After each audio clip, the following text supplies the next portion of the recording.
भैया हम सबरे ब्रजवासी हैं, तो जब अपने ठाकुर जी की चर्चा करें तो वहां में शेर नहीं, वहां में तो ग्वाल वाल आने चाहिए। तो बहुत आनंद मिलो मथुरा में ये कथा कह करके। मथुरा हमारी वैसे कर्म भूमि रही है, हमने अपने पूरा अध्ययन तो मथुरा में ही किया। काना माखन पब्लिक स्कूल यहीं पास में ही है। कितने इनके ऐसे के बालक अब वो पढ़ते होंगे।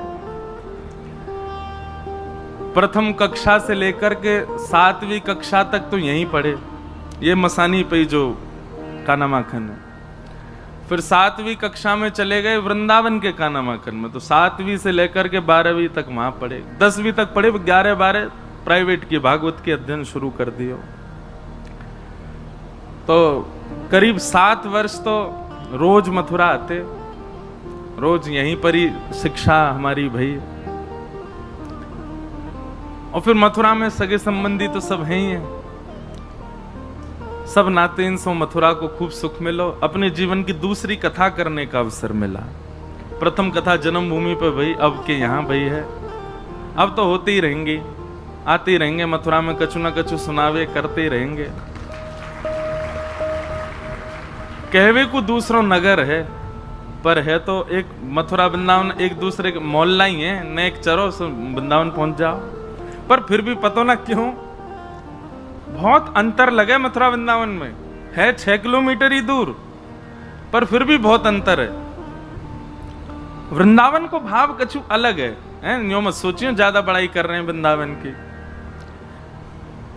लेकिन वृंदावन ब्रह्मा जी ने ना बनाया हो ना, वृंदावन तो किशोरी जी ने बनाए हो। या हमारे वृंदावन को कछु जैसे ही ये बाईपास से जाओ और जहां आपने वृंदावन की सीमा में प्रवेश किया महाराज, जैसी अटल्ला चुंगी आने लगे सो अलग ही सुगंधी सी आवे, अलग ही ऐसा लगे ही ना कहीं और, मतलब कछु अलग ही है, वर्णन को विषय नहीं है।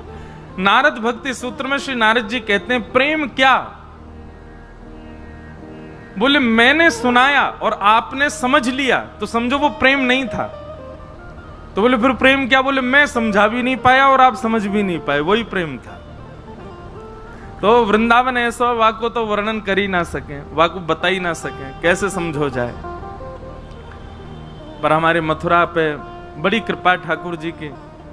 मथुरा में 23 वर्ष ठाकुर जी विराजे और अवतरणी यहीं भयो। या हमारे मथुरा बहुत पूजनीय है, मथुरा को बारंबार हम प्रणाम करें, वंदन करें। आज भी कुछ प्रश्न है, हमसे कोई कह रहा, बोले महाराज जी लोग बाकी यूं कह रहे हैं प्रश्न के उत्तर मत दो। अब जिनके प्रश्न नहीं है वो यूं कहें कि कथा ही सुनाओ, जिनके प्रश्न उनको लगे कि नेक तो छू लें। देखो एक बात सदैव याद रखना, ज्ञान कहां टिकता है। आपके चित्त में ऐसा कौन सा पात्र होना चाहिए जिस पर ज्ञान टिके। ज्ञान एक रसायन है, ज्ञान एक चाशनी है, उसके लिए चित्त में एक पात्र चाहिए। और वो पात्र क्या है, जिज्ञासा। क्या है, अगर जिज्ञासा नहीं होगी चित्त में तो ज्ञान टिक नहीं सकता, इसलिए जिज्ञासा होनी चाहिए। पर एक हम आपको एक बहुत अच्छी बात बताएं, कभी प्रश्न एक यहां पर एक पर्ची ऐसी भी आई थी कि हमारी कोई प्रश्न नहीं है, क्यों, हम जो सोचते थे अगले दिन आप उसका उत्तर दे देते थे। ये भागवत जी की महिमा है। आप चिंतन करके कथा में बैठो, आपका ध्यान पूर्वक बैठो, आपके प्रश्न का उत्तर मिलेगा ही मिलेगा, आपको पूछने की आवश्यकता ही नहीं पड़ेगी। पर अब तो 7 दिन निकल गए, अब तो कछु ना ऐसा है। अब तो दोबारा सुन लियो कथा यूट्यूब पे जाके। किसी का प्रश्न है कि वो पढ़ाई के लिए, अब हमने प्रश्न पढ़ लिए हैं, जल्दी जल्दी बता दें। किसी का प्रश्न है कि वो पढ़ाई के लिए दिल्ली जा रहे हैं, पर दिल्ली में प्याज लहसुन की भोजन की व्यवस्था है, माता पिता कह रहे हैं कि आपको जाना ही पड़ेगा, तो जय जय आप बताओ कि हम दिल्ली जाएं, प्याज लहसुन का भोजन करना पड़ेगा, तो कंठी और तिलक का प्रयोग करना है। अब एक बात हमारी बहुत ध्यान से सुनना, हम 1 वर्ष दिल्ली में रह के पढ़े हैं, नहीं खाया कुछ भी ऐसा, अपना सब व्यवस्थित करके रहते थे, और आपको कोई रोक नहीं सकता। और कहीं पर रोक टोक हो तो फिर एक अन्य व्यवस्था कीजिए, स्वयं बनाना सीख लो। हम पे भी भोजन बनाना आवे, और हमने भोजन बनाना पता कहां सीखो, न्यूयॉर्क में कथा भाई। एक बार अमेरिका में। तो वो मेरे जीवन की दूसरी कथा। तो जैसे ही हम वहां कथा करवे गए तो हमारे सिंधी समाज के लोगों ने कथा कराई, बड़ी आनंद सो कथा भाई। लेकिन वहां पे कहा भयो कि एक माता जी घर से भोजन बना के लाती, और वो भोजन बना के जैसी लाई तो महाराज वहां में सुगंधी आ गई। मैंने कि मैया जे तो या में तुझे बोले या के बिना हम पे बनानो ही ना आवे। मैंने ठीक है तो फिर कछु करें। तो हमारे साथ एक भैया गए तबला पे, वो और हम दोनों मिलकर के वहां नीचे रसोई हती, वहां में भोजन बनाते, वहीं सीख गए कैसे छोंक लगा में, कैसे सब्जी बना में, कैसे बस रोटी ना बनानी आवे, बाकी सब्जी तो पूरी बना ले। और खूब बना बना के हम कभी कभी कथा में सबन को पवा में भी हैं। महाराज 4-5 दो नाते कम कोई ना खावे, ज्यादा ना हम बना में, ऐसी जोर की बने लेकिन इतनी ना बन पाएगी जितने आप लोग हो।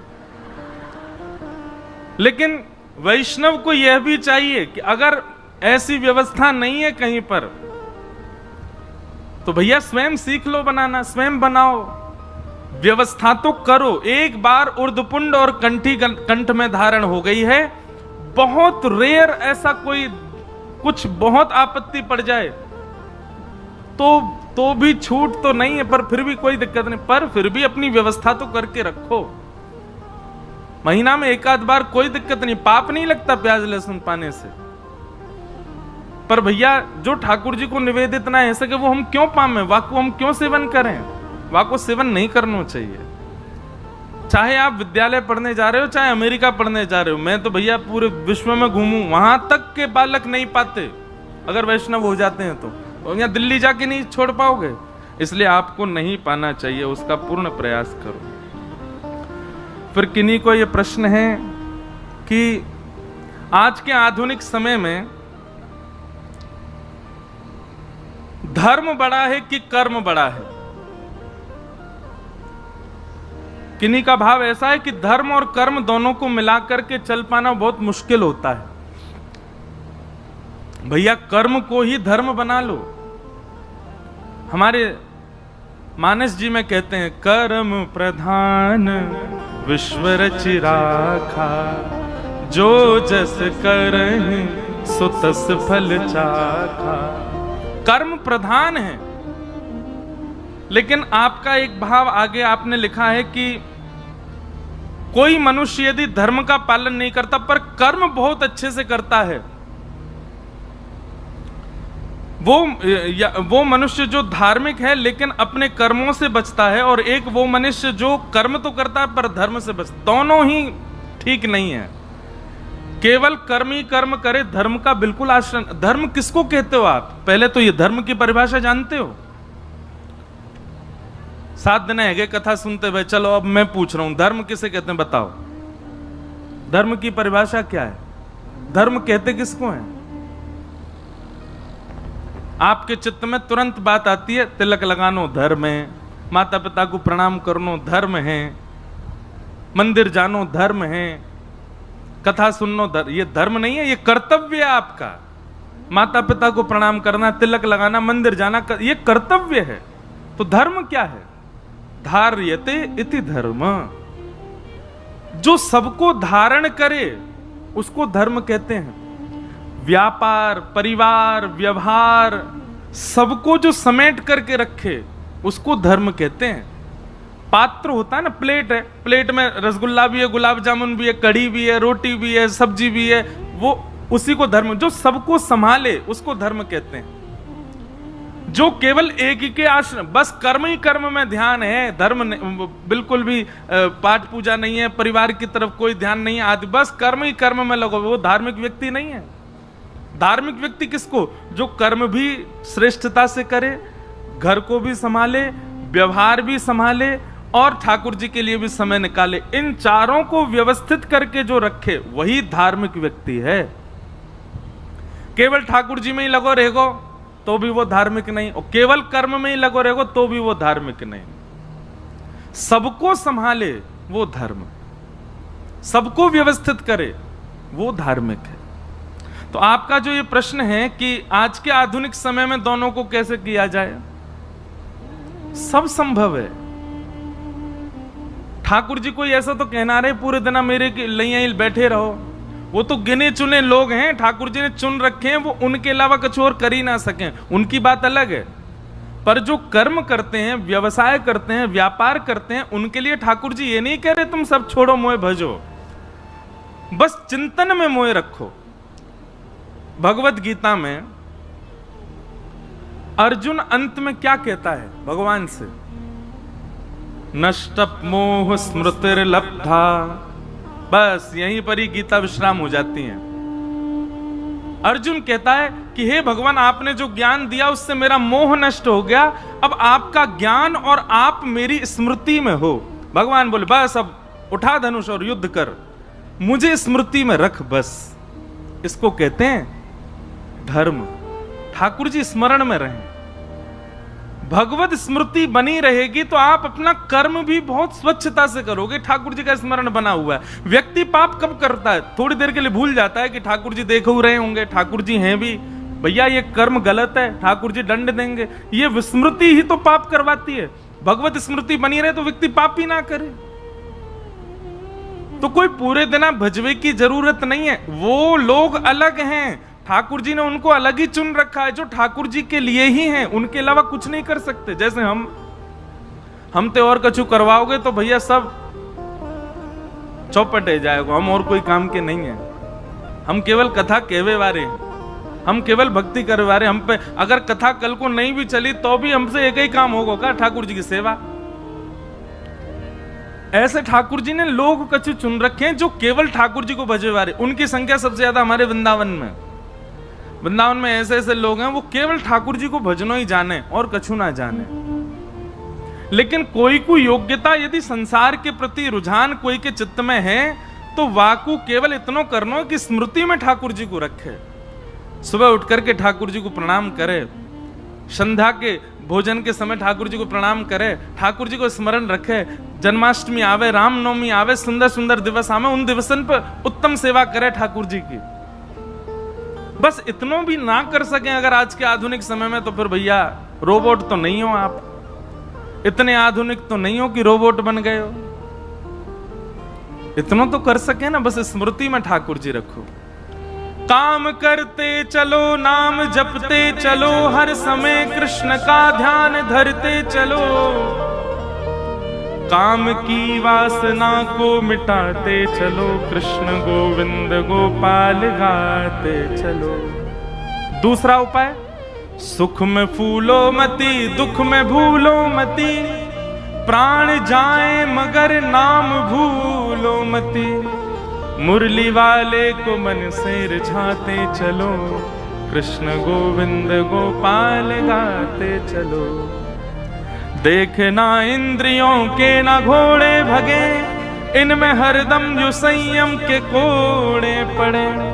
अपने रथ को सुमार्ग लगाते चलो, कृष्ण गोविंद गोपाल गाते चलो।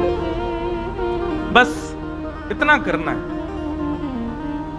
कोई केवल कर्म ही कर्म कर रहा है। अच्छा एक और बात सुन लीजिए, कोई केवल कर्म ही कर्म कर रहा है और ठाकुर जी का किंचित भी स्मरण नहीं है तो उसके लिए भी प्रश्न है कि वो कैसा व्यक्ति।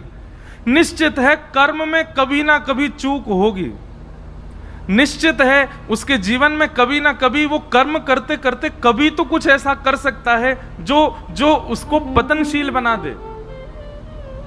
भैया ठाकुर जी के उपदेश तो कर्म करना सिखाते हैं, ठाकुर जी के उपदेश तो जीवन में और उज्जवलता प्राप्त करना सिखाते हैं। कथा सुनने से कोई बाबा जी थोड़ी बन जाता है, आप और श्रेष्ठता को प्राप्त होगे। इसलिए कर्म के साथ साथ भक्ति भाव को समय देना प्रारंभ करो और भक्ति भाव के साथ साथ अपने कर्मों को भी सुदृढ़ करो। एक दिन मैं बता चुका हूं, केवल भगवत भजन करता है, कर्म पर उसका ज्यादा भाव नहीं है, कर्म बिगाड़ देता है आदि आदि, तो वह भी उसके लिए भी एक निधान है, वो भी गलत है। या तो ठाकुर जी को भजो तो पूरे ही पूरे भजो, पर कर्म पर ध्यान मत दो। जैसे वृंदावन के लोग हैं हमारे, ठाकुर जी को ही भजते रहे 24 घंटा। तो इसलिए भैया दोनों उनको संभाल के चलो। फिर एक प्रश्न है, और ये प्रश्न हमारी एक यहाँ टीचर बैठी हैं, इन्होंने स्कूल में हमको संगीत सिखाया, आप रोज कथा सुनने आ रही हैं। आपका भाव है कि आपकी एक छोटी बहन जो कि अपनी अल्प आयु में भगवत धाम को प्रस्थान कर गई, जिसके कारण उनके परिवार में थोड़ा बहुत व्यथित रहते हैं, तो इसका कुछ ऐसा भाव। देखो बंधुओं, आपने एक चीज अनुभव करी, कल यहां मंच पर तिरुपति बालाजी का प्रसाद आया, हमने झट से खोली और तुरंत मुंह में दल लियो। अभी हमारे भैया टटिया स्थान को प्रसाद लाए, तुरंत मुंह में दल लियो। क्यों? महाप्रसाद के लिए आज्ञा करते हैं, जैसे ही दिख जाए तुरंत पालो। क्यों? बोले अगले क्षण में प्राण निकल गए तो, नहीं पा पाए तो, वहां से पहले महाप्रसाद ग्रहण कर लो।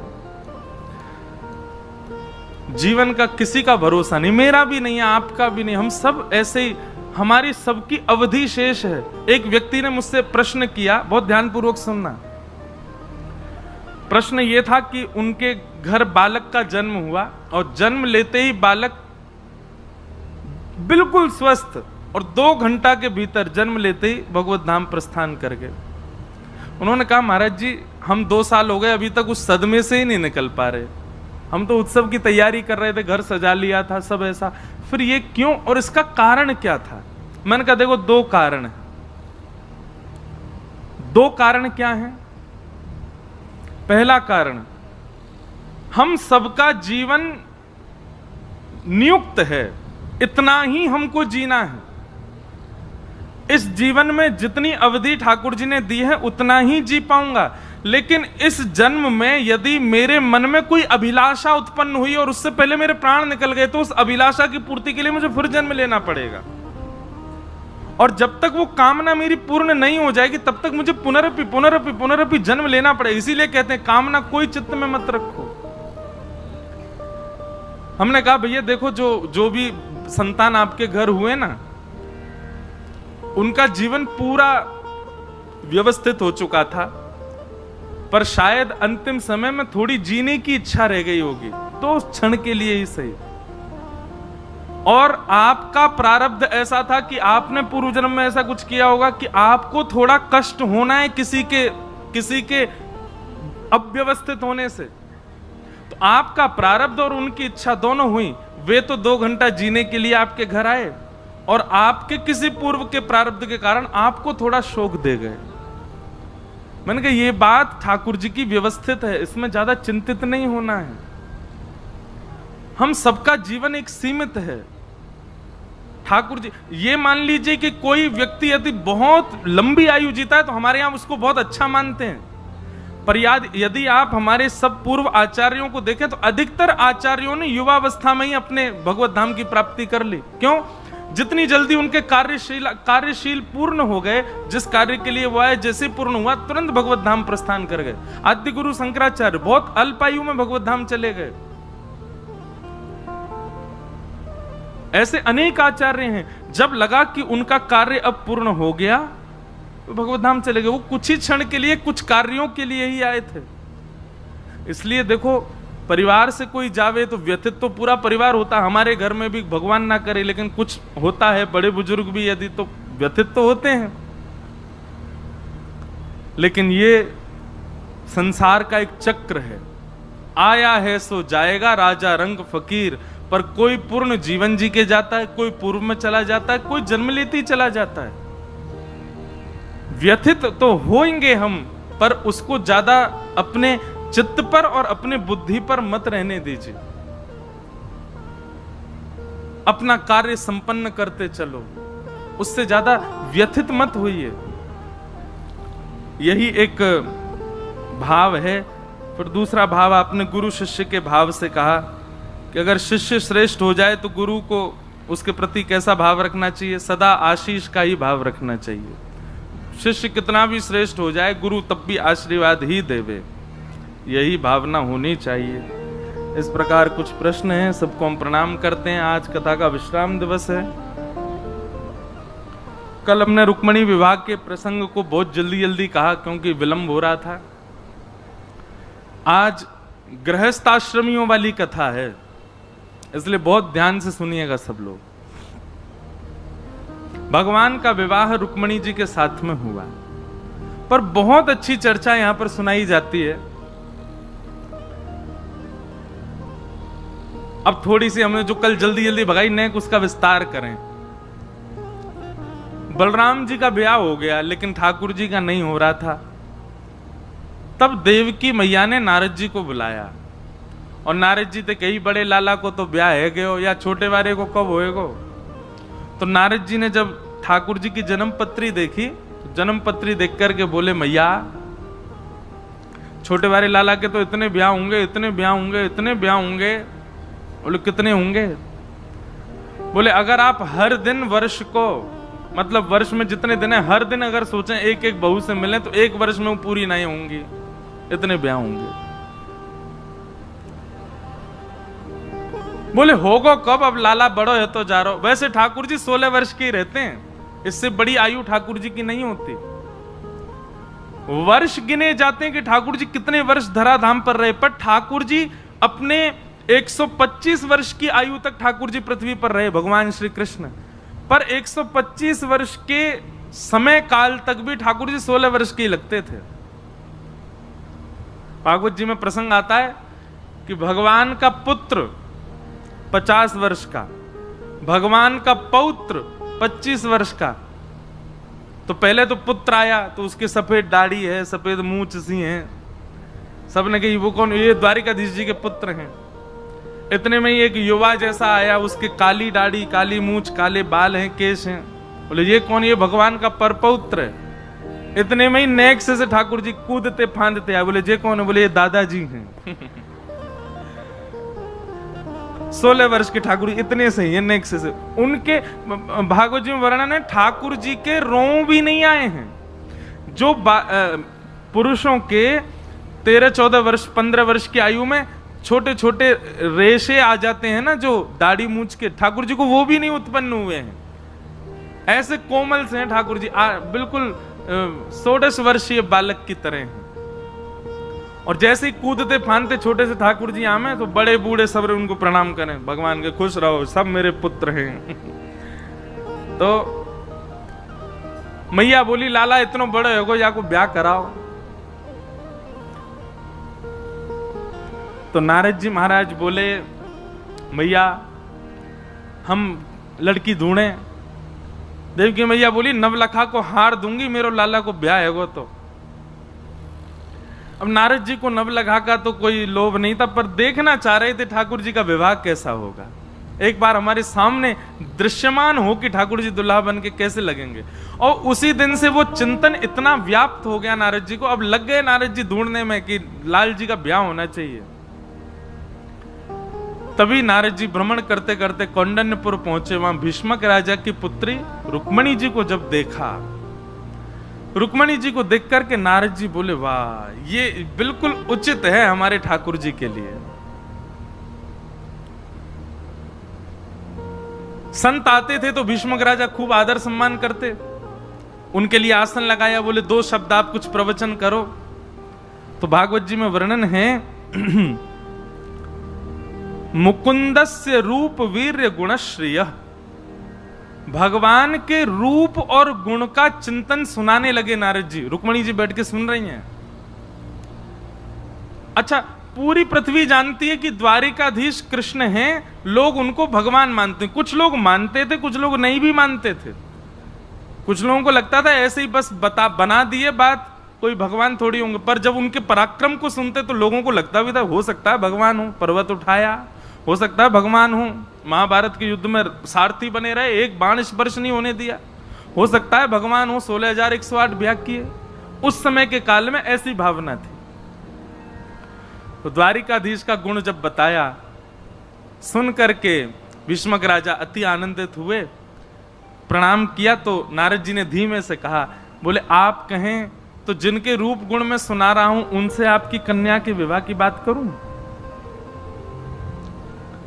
भीष्मक राजा बोले हम उनके लायक तो नहीं है, वो तो भगवान है। हमने सुना उनमें भगवत तत्व है। बोले नहीं, आप वो चिंता मत करो, आप बस लाली की राजी पूछो। ऐसा भी भाव है कि रुक्मणी जी ने पहली बार तो मना ही किया।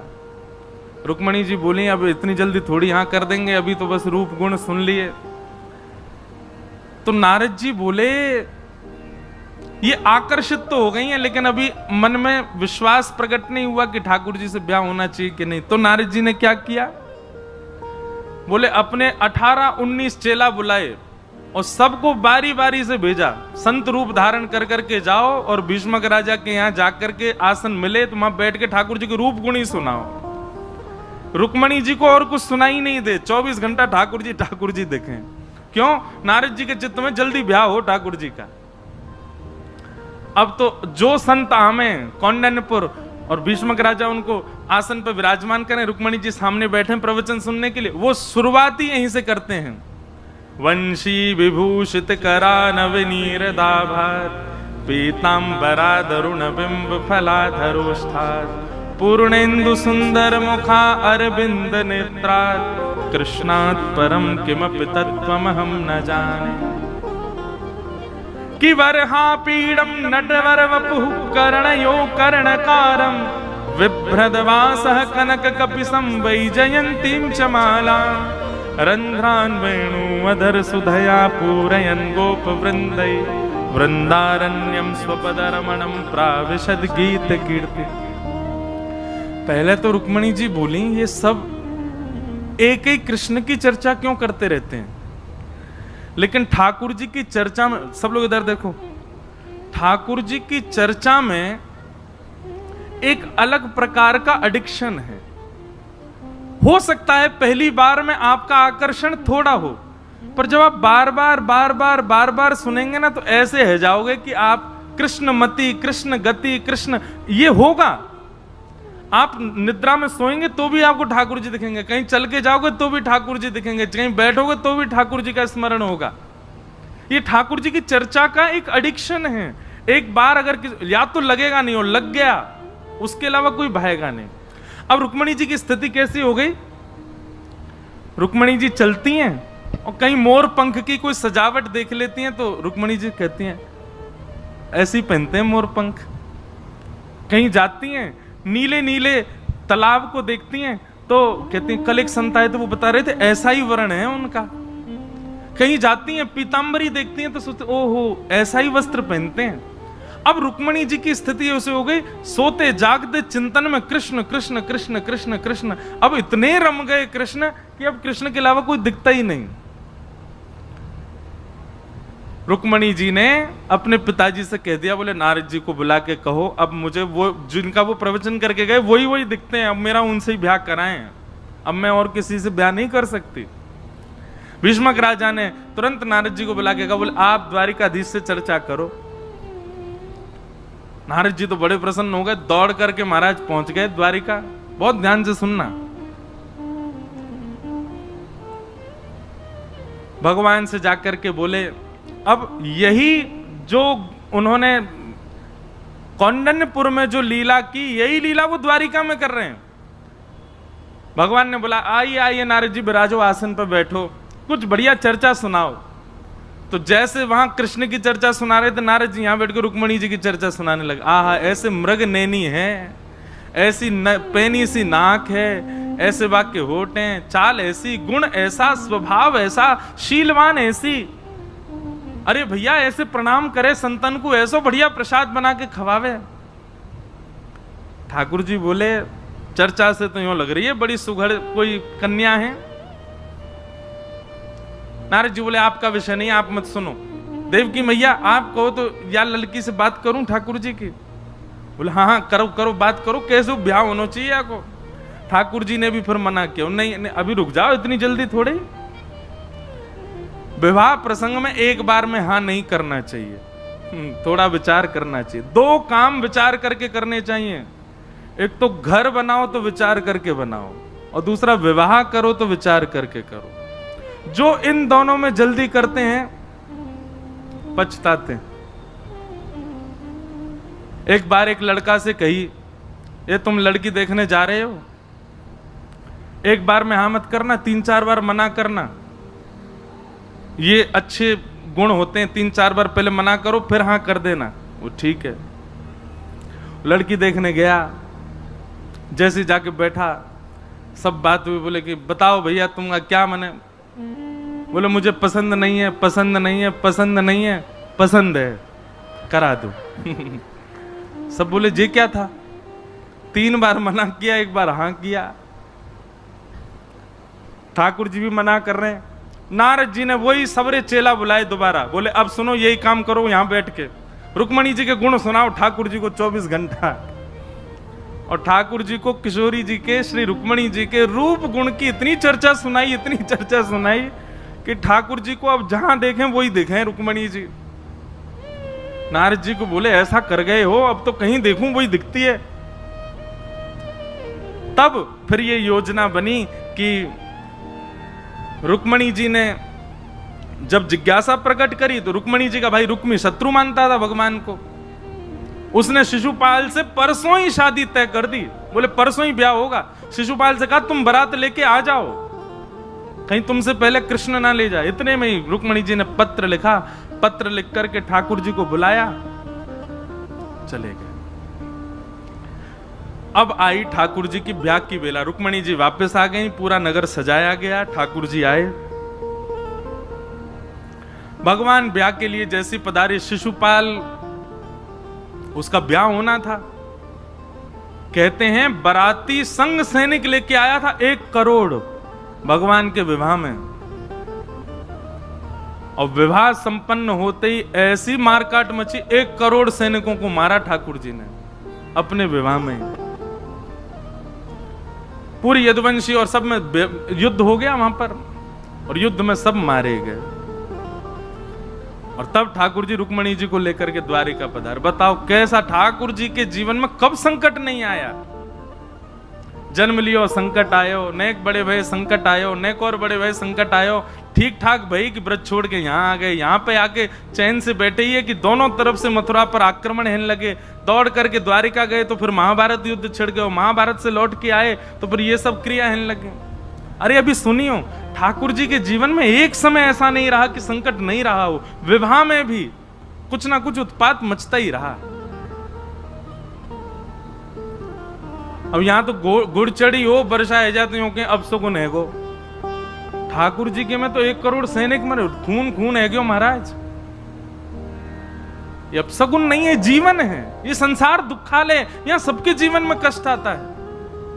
ठाकुर जी अपनी लीला से हम सबको संकेत दे रहे हैं। मैं परब्रह्म होकर के ये सब फेस कर रहा हूं, तुम तो मानव हो, इसलिए घबराओ मत। भगवान का रुक्मणी जी के साथ में विवाह हुआ। रुक्मणी लक्ष्मी है और लक्ष्मी का विवाह केवल कृष्ण से होता है, केवल नारायण से होता है। लक्ष्मी किसी और की नहीं हो सकती। भगवान का विवाह रुक्मणी जी के साथ में सुसंपन्न हुआ।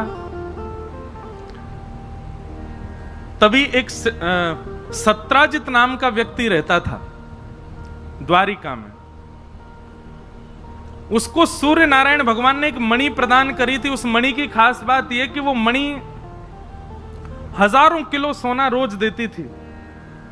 बहुत ध्यान से सुनना, आज कथाक्रम बहुत है, इसलिए हम कथाक्रम कहते जाएंगे, छोड़ना नहीं एक क्षण की भी कथा। बहुत अच्छी अच्छी कथाएं हैं। तो उसके पास एक मणि थी, सेमंतक मणि, हजारों किलो सोना रोज देती थी वो मणि। भगवान को जब ये बात पता चली तो ठाकुर जी बोले, द्वारिका के सत्राजित यादव पर मणि है, हजारों किलो सोना रोज होता है, अकेला व्यक्ति इतने सोने का क्या करेगा। तो भगवान ने जाकर के एक प्रस्ताव रखा कि तुम ये मणि द्वारिका के कार्यालय में जमा करवा दो। इससे जितना सोना आएगा उसमें से जितना तुमको अपने लिए जरूरी लगता उतना रोज ले लिया करना। बचा हुआ जो तुम्हारी जरूरी का नहीं है वो कार्यालय में छोड़ देना। उससे हम द्वारिका का विकास करेंगे, लोगों का कर माफ कर देंगे, बच्चों की पढ़ाई आदि सब बढ़िया व्यवस्थित होगी यहां पर। भगवान का प्रस्ताव कोई गलत तो नहीं था। भाई जितना तुझे चाहिए तो रोज ले ले, 1000 किलो का तो कुछ नहीं कर सकता पर दिन। लेकिन मना कर दिया, नहीं मेरी मणि मेरे पास ही रहेगी, मैं नहीं दूंगा आपको। भगवान बोले ठीक है। लेकिन तीसरे ही दिन क्या हुआ कि उसी सत्राजित यादव का छोटा भाई मणि पहन करके नगर में दिखाता हुआ घूम रहा था। घोड़े पर बैठ करके जंगल की ओर गया तो एक शेर ने उसको मार दिया, मणि लेकर के शेर चला गया। आगे शेर को भालू ने मार दिया, मणि लेके भालू चला गया। और 4 दिन तक वो लौट करके नहीं आया तो पूरा इल्जाम द्वारिकाधीश के ऊपर लगा दिया।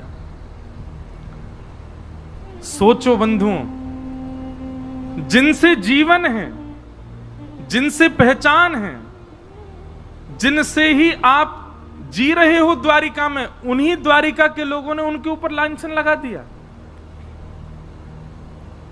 सत्राजित यादव ने कह दिया मुझे तो संशय है, 3 दिन पहले कृष्ण आए थे मणि मांगने, मैंने देने से मना कर दिया। 3 दिन बाद मेरे भाई का अपहरण करके मार करके इन्होंने मणि चुरा के अपने पास रख ली है।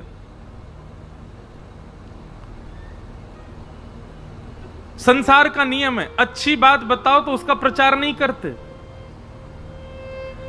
अब आप किसी को जाके कहो वहां पे कथा हो रही है, कथा में बहुत अच्छा आनंद आ रहा है, ऐसा उत्सव हो रहा है, ये हो रहा है, तो आदमी सुन के सो जाएगा। पर आप किसी को जाके बता दो, बोले पसानी रोड पे एक परिवार में ऐसा ऐसा घटना हो गई, और रास्ता में 4 लोगों को बताता हुआ जाएगा। बोले वो है ना पल्ली गली वालों, बाकी ऐसे ऐसे है गो, बाकी घर में यो है गो त्यों है गो। ये मानव का स्वभाव है, दुष्प्रचार, बातों का बहुत जल्दी प्रचार करता है, अच्छे भावों का नहीं। पूरे द्वारिका में प्रचार हो गया कि भगवान श्री कृष्ण ने मणि चुराई है, और किसी के मन में ये संशय तक नहीं आया कि नहीं ऐसा नहीं हो सकता। सब बोले हो सकता है भैया।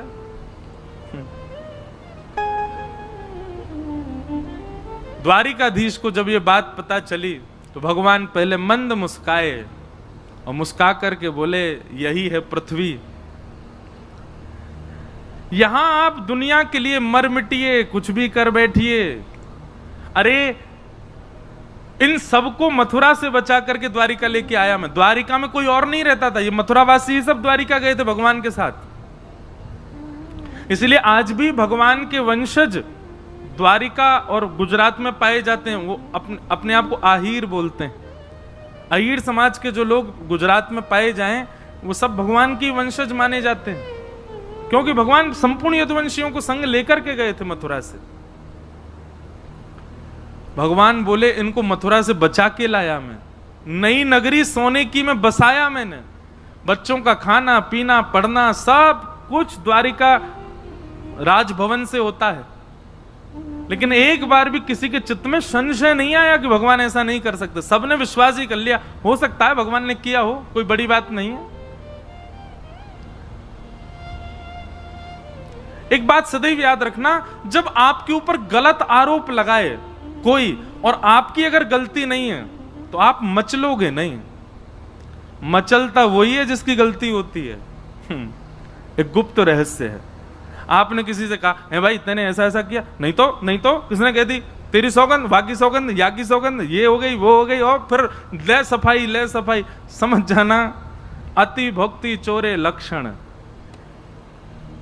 ये बहुत सफाइयां दे रहा है, बहुत मचल रहा है, इसका मतलब हाँ हो सकता है इतनी बड़ी नहीं पर इतनी भूल तो है। लेकिन किसी ने अपराध किया ही नहीं, गलती की नहीं, और उस पर आप अगर आरोप लगाएंगे, एक बार सीधे सरल भाव से कह देगा मैंने ऐसा नहीं किया, तुमको कुछ गलत भाव लगाओ। इसके बाद वो कुछ नहीं कहेगा, शांत चित्त बैठा रहेगा।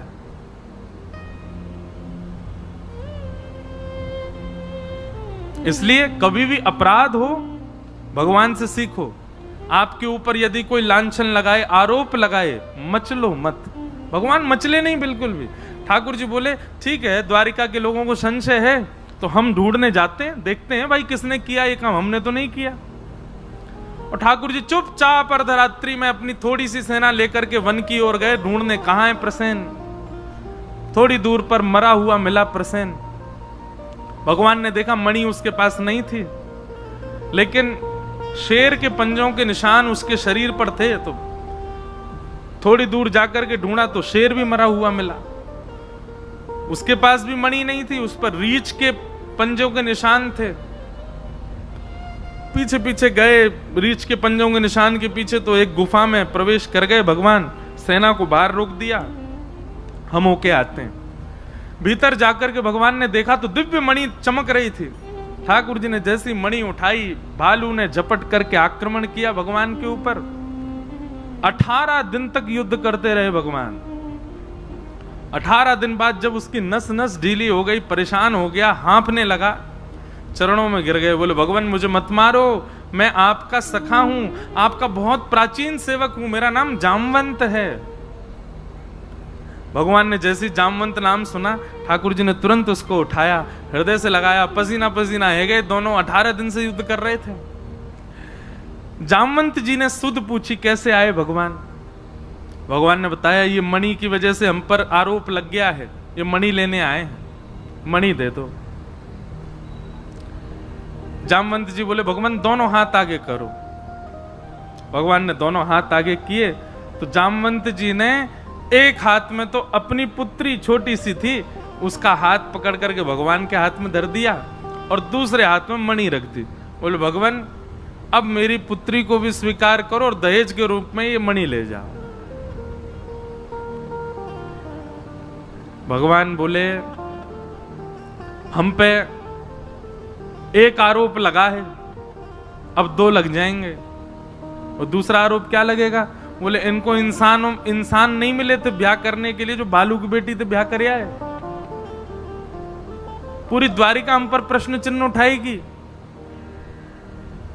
जामवंत जी बोले भगवान ये द्वापर में तो आप लीला पुरुषोत्तम हो, मर्यादा क्यों बता रहे हो मुझको? मर्यादा पुरुषोत्तम तो आप तब थे, एक पत्नी व्रती थे, अब तो आप लीला पुरुषोत्तम हो।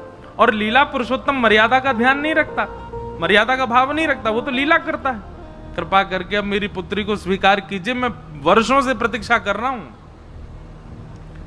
लंबी कथा है, बड़ी प्रसिद्ध कथा है कि जामवंत जी को पहले से ही मन था, जब जनक जी अपने हृदय से लगाते थे राम जी को, तो जामवंत जी दूर खड़े खड़े रुदन करते थे। उनको मन में आता कि कितने भाग्यशाली हैं जनक जी, क्यों इनके दामाद हैं भगवान, तभी ये सौभाग्य मुझे प्राप्त हो। तो भगवान ने आश्वासन दिया कि कोई नहीं, द्वापर में हम तुम्हारी इच्छा भी पूरी करेंगे। तो आज भगवान एक कथा है, बड़ी अच्छी कथा है कि भगवान जब रावण को मार करके आए वापस अयोध्या, राज तिलक आदि हो गया, तो जनक जी ने पत्र लिख करके भेजा। पत्र में लिखा था कि आप अपनी संपूर्ण सेना सहित, हमारी बहू, हमारी बेटी सहित, चारों दुल्हा और चारों बेटियां कुछ दिन के लिए जनकपुर आइए। सब आपसे मिलना चाहते हैं, आपको देखना चाहते हैं। आप 14 वर्ष बाद लौट करके आए हैं। सीता जी के दर्शन की सबको इच्छा है, सब माताएं बहनें याद करती हैं, आप कृपा करके यहां पधारिए। तो जैसे ही पत्र आया तो सारे बानर नाचने लगे, बोले हम भी जाएंगे, हम भी जाएंगे, हम भी जाएंगे, भगवान के ससुराल जाएंगे। तो प्रभु श्री राम बोले हनुमान जी, जामवंत जी तैयारी करिए, लेकिन सुनिए, हम भरत लक्ष्मण शत्रुघ्न हम जाएंगे, चारों बहुएं जाएंगी और कुछ आप लोग चलेंगे, सारी बानर सेना नहीं जाएगी वहां पर। तो जितने बानर बैठे थे बेचारे सब उदास हो गए, बोले क्यों जय जय, हम क्यों नहीं जाएंगे? भगवान बोले भाई देखो, बुरा नहीं मानना, तुम लोग सब बानर हो, छीन के खाना, झपट के खाना, किसी पे घुर्रा देना, ये सब तुम्हारा स्वभाव है। और ससुराल में हमको अपने मान की बड़ी बड़ी चिंता है, ससुराल में मान होना चाहिए, नहीं तो साली सरेज सब पकड़ लेती हैं फिर। और आप सब लोग जाओगे, कहीं भी बैठ जाते हो, कहीं भी घुस जाते हो, ये सब क्रिया करोगे तो हमारी ससुराल में बड़ी हंसी होगी। आप लोग तो यहीं रुको, यहीं अयोध्या में आनंद करो, हम होके आते हैं। तो बानर सब बोले, बोले हाँ सही बात है जय जय, रावण से मरना था, रावण से मरवाना था तो हमको आगे कर दिया, और जब मालपुआ मिलने हैं तो फिर हमको पीछे छोड़ के जा रहे हो, ऐसा तो मत करो जय जय। हनुमान जी, जामवंत जी से सब बानर कहने लगे आप कह दो ना ठाकुर जी हमको ले चलें। तो जामवंत जी सबसे आगे गए, सबसे बूढ़े बुजुर्ग वही हैं। जामवंत जी बोले भगवान आप बिल्कुल चिंता मत करो, ये सब कोई भी गलत हरकत नहीं करेंगे। मैंने सबको सिखा दिया, ये मुझको मेरा पालन करेंगे, जैसा मैं करूंगा ये सब वैसे ही करेंगे। भगवान श्री राम बोले एक ट्रायल दिखाओ हमको। सामने खड़े हो गए जामवंत जी और पीछे सारे बानर बैठे। अब जामवंत जी इधर देखें तो सारे बानर इधर देखें। जामवंत जी एक हाथ उठावे तो सारे बानर हाथ उठावे। जामवंत जी खांसे तो सारे बानर खांसे। जामवंत जी उछलें तो सारे बानर उछलें।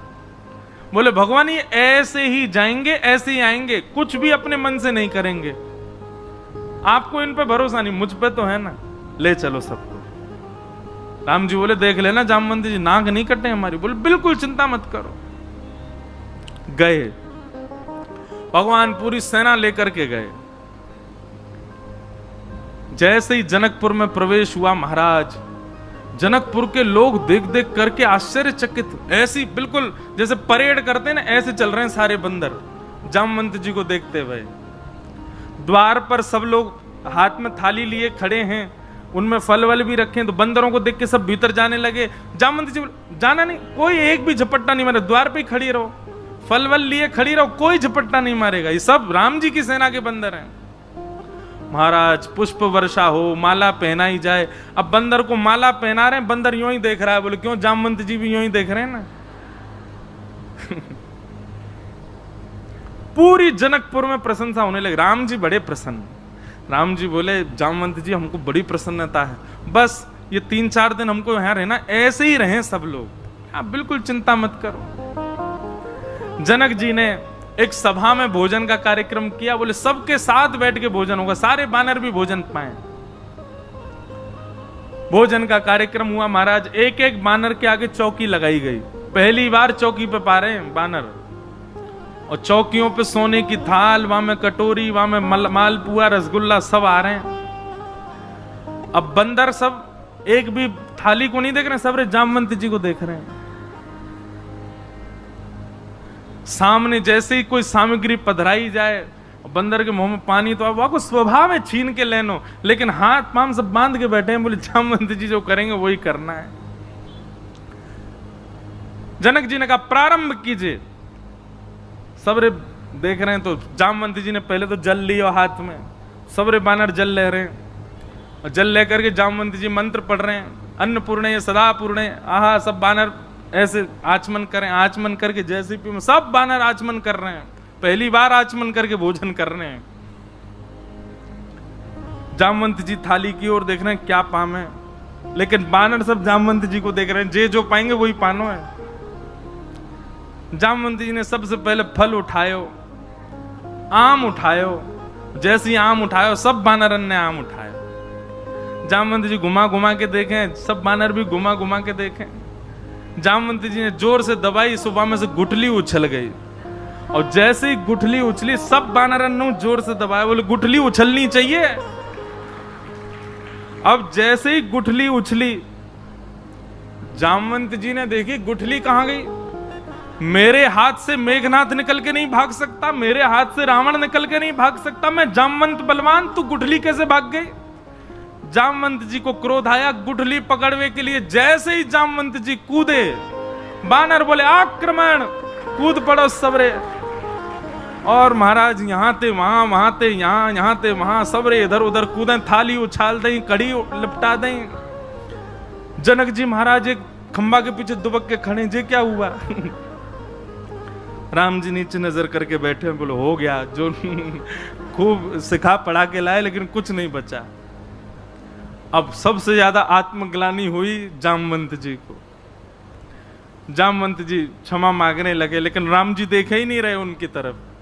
तभी जनक जी को लगा कि राम जी को बहुत क्षोभ हो रहा है मन में, तो जनक जी दौड़ के आए और बड़े प्रसन्न मुद्रा में राम जी को हृदय से लगा के बोले हमको बहुत प्रसन्नता है, ये देख करके इतना अच्छा लग रहा है, देखो कैसे रिपट रिपट करके एक दूसरे के रसगुल्ला ने छीन छीन के भाग रहे हैं, ये दृश्य देख के आनंद आ गया।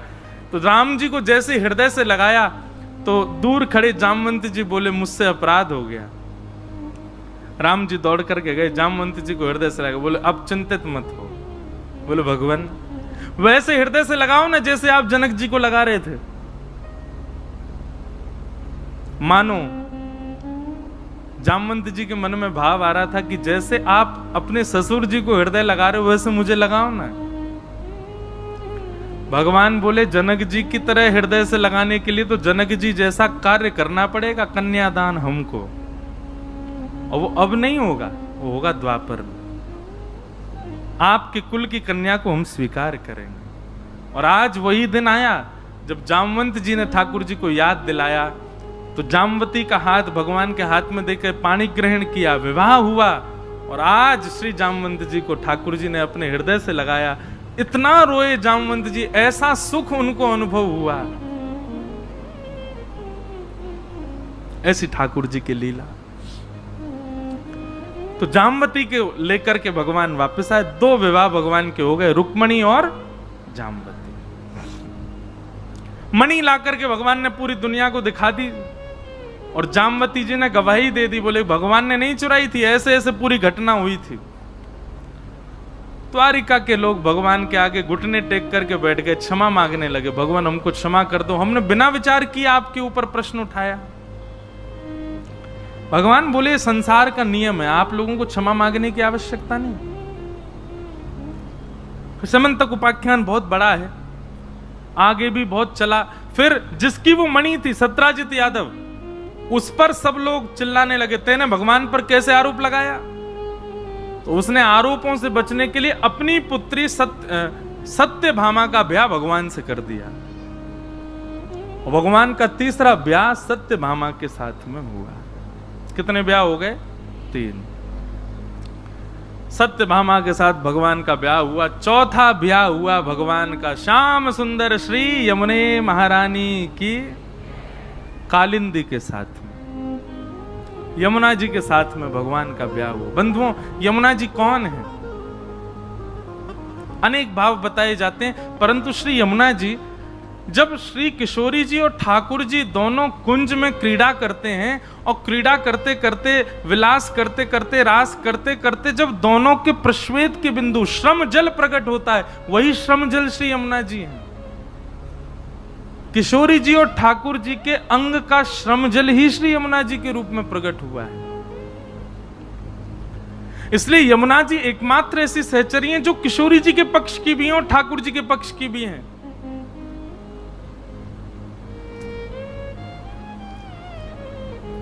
इसलिए भैया हमारी यमुना जी को ठाकुर जी और किशोरी जी ने नाम दिया है श्याम सुंदर यमुने मैया। कभी अकेले नाम नहीं लेना चाहिए, ठाकुर जी सहित नाम लो उनको। क्यों? गोपिन को अपने रूप से रिझावे को काम करें ठाकुर जी, और ठाकुर जी को ठाकुर जी के रूप से रिझावे को काम करें श्री यमुना जी। एक बार की लीला में कभी कभी सुनाऊं कथा में। मान लीला, मान लीला कहा हुए, बड़ी अद्भुत है ठाकुर जी की मान लीला। मान लीला ऐसी है कि दोनों युगल जाएंगे कुंज में, और कुंज में जाकर के बोल के कहेंगे श्री जी, ठाकुर जी कहेंगे श्री जी एक काम करो, अब मान लीला करें, न एक देर आप रूठ जाओ, मैं आपको मना लूं, कोई बात नहीं है, ऐसी रूठ जाओ। तो श्री जी बाकायदा बैठेंगी, बैठ करके और फिर रूठेंगी ठाकुर जी से। काय बात से रूठी? कोई बात नहीं है, ऐसी रूठी है। अब ठाकुर जी उनको मना रहे हैं, कभी चरणन में बैठ जाएं, कभी मोर बन के आवे, कभी नाच के दिखावे, कभी कछु गा के सुनावे। आज मुंह पे एक पर्ची में दियो भी है कोई ने कि महाराज जी एक मान लीला को पद सुनाए दो।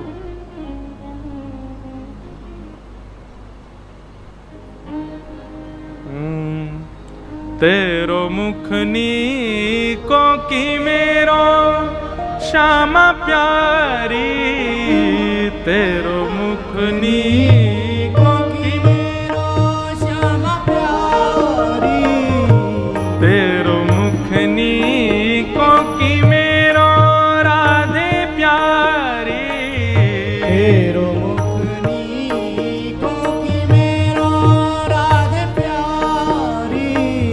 ठाकुर जी और किशोरी जी दोनों निकुंज में बैठे हैं और दर्पण लेकर के ठाकुर जी किशोरी जी से पूछ रहे हैं, हे श्यामाजू नेक देखियो तो सही हम दोनों में कौन ज्यादा सुंदर है, नेक बताओ तो सही हम दोनों में सुंदरता कौन में ज्यादा है। सूरदास जी वर्णन कर रहे हैं, तेरो मुखनी को की मेरो श्यामा प्यारी, तेरो मुख नीको की मेरो श्यामा प्यारी। दर्पण ले बैठो मृग नैनी, दर्पण ले बैठो मृग नैनी। सांची कहो वृष भानु दुलारी, सांची कहो वृष भानु दुलारी। तेरो मुख नीको की मेरो श्यामा प्यारी, तेरो मुख नीको की मेरो श्यामा प्यारी। तेरो मुख नीको की मेरो राधे प्यारी, तेरो मुख नीको की मेरो राधे प्यारी। अब ठाकुर जी पूछ रहे हैं, हे श्यामाजू, हम दोनों में कौन ज्यादा सुंदर है? नेक देख के बताइयो दर्पण में, तुम ज्यादा चौकी लग रही हो कि मैं? अब किशोरी जी कहा कह रही हैं, हमसे कहो तुम ही क्यों ना देखो, हमसे कहो तुम ही क्यों ना देखो। हम गोरी तुम श्याम बिहारी, हम गोरी तुम श्याम बिहारी। मेरो मुख जैसे चंद उजियारो, मेरा मुख जैसे चंद उजियारो। तुमरो मुख जैसे रैन अंधियारी, मेरा मुख जैसे रैन अंधियारी। तेरो मुख नीको की मेरो श्यामा प्यारी, तेरो मुख नीको की मेरा श्यामा प्यारी। किशोरी जी व्यंग में हंस करके बोली हैं, हम ते पूछ रहे हो कौन सुंदर है? हाँ नहीं बताओ ना कौन सुंदर लोग। आज मैं बढ़िया वारो श्रृंगार करके आया हूं। ठाकुर जी से श्री जी बोली, हम गोरी तुम श्याम बिहारी, तो हमारो रूप तो ऐसो जैसे पूर्णिमा को चंद्रमा, और तुम ऐसे जैसे चंद्रमा के चारों तरफ को अंधियारो। ठाकुर जी को तो मोह उतर गो। ऐ श्री जी कोई बात है? ऐसे बोलना चाहिए हैं? ऐ तो न्यो कह दो कारो है, न्यो कह दो सांवलो है, कछु और ने धक्के बोल दो। सीधे बोल रही हो कि मैं अमावस्या की रात्रि है, अंधेरों कौन बोले? हमारे परिकर में भी एक आध लोग सांवले हैं, तो वो जैसे यहाँ में तो हमके अंधेरा कायम रहे, अंधेरों आगो साक्षात चल करके। भैया लेकिन एक बात बताऊं, जितने वो सांवरे लोग हैं बुरा मत मानियो, आपसे ज्यादा कार्य तो हमारे वृंदावन ठाकुर जी हैं। ये कोई कारोपन थोड़ी, कारो देखो जाओ देखो बिहारी जी को देखो जी हैं कार्य कार्य। लेकिन श्री जी बड़ो आनंद लें ठाकुर जी से, यूं कह रही हैं, हमारो मुख तो चंद उजियारो, तुमरो मुख रैन अंधियारी। सो ठाकुर जी रूठ गए, और जैसे ही ठाकुर जी रूठे हैं, श्री जी उनको मना रही हैं। कितने सुंदर शब्द है, यही मान लीला है। एक रूठे दूसरों मनावे। अब श्री जी कैसे शब्द प्रयोग कर रहे हैं? ओ तुमरे नयन में मोटो मोटो कजरा, तुमरे नयन में मोटो मोटो कजरा। तुमरे नयन में मोटो मोटो कजरा, तुमरे नयन में मोटो मोटो कजरा। हमरे नयन में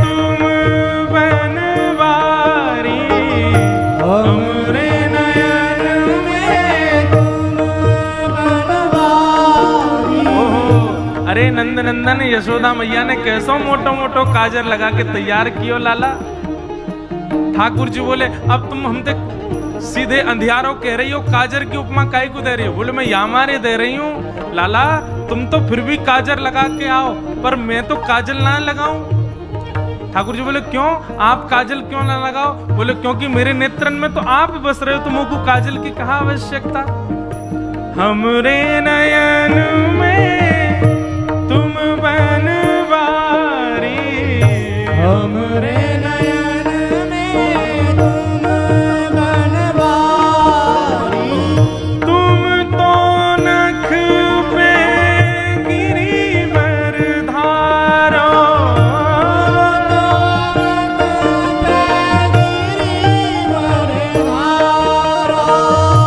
तुम तो नख पे गिरिवर धारो,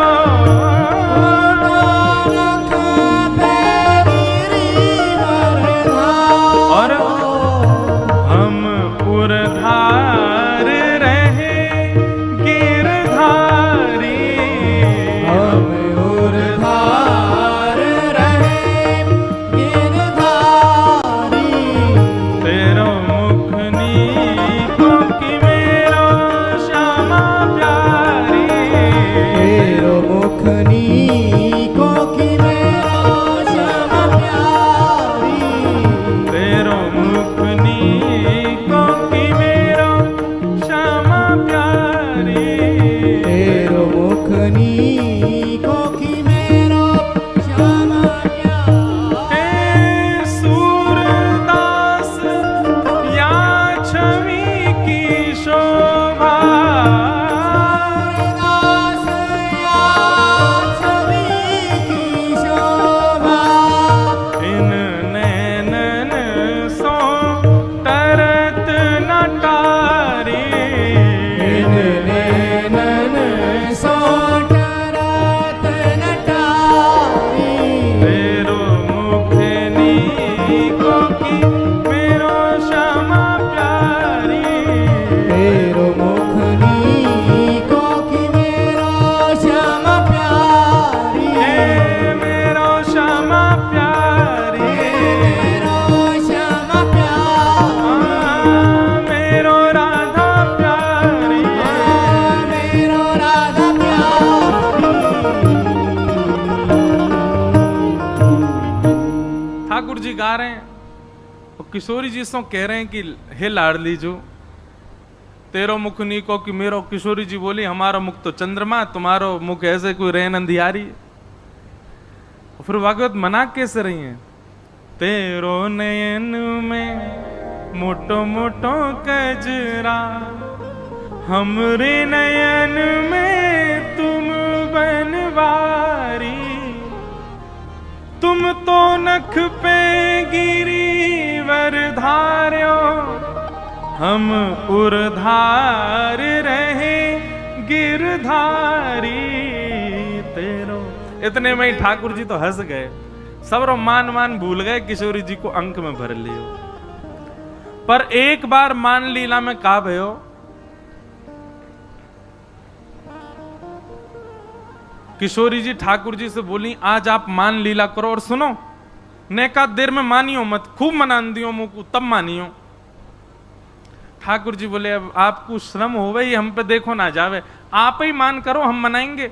श्री जी बोली नहीं नहीं नहीं आप मान करो हम मनाए। अच्छा, मान लीला का एक नियम है, सूर्यास्त के बाद अगर मना लिया आपने तो आप जीत गए, और सामने वालों नहीं मानो तो जो मान करके बैठो वो जीत गए हो।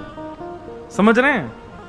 मानो श्री जी मान करके बैठी हो, ठाकुर जी को समय है सूर्यास्त से पहले पहले मनाओ, अगर सूर्यास्त तक नहीं मना पाए तो श्री जी जीत गए, और अगर ठाकुर जी ने मना लिया तो ठाकुर जीत गए। तो आज श्री जी बोली आप मान करो, मैं आपको मनाऊंगी, और याद रहे आज अच्छे से मान करियो। ठाकुर जी बोले रहने दो, श्रम है जाएगा आपको। नहीं नहीं आज आप कर ही लो अच्छे से मान।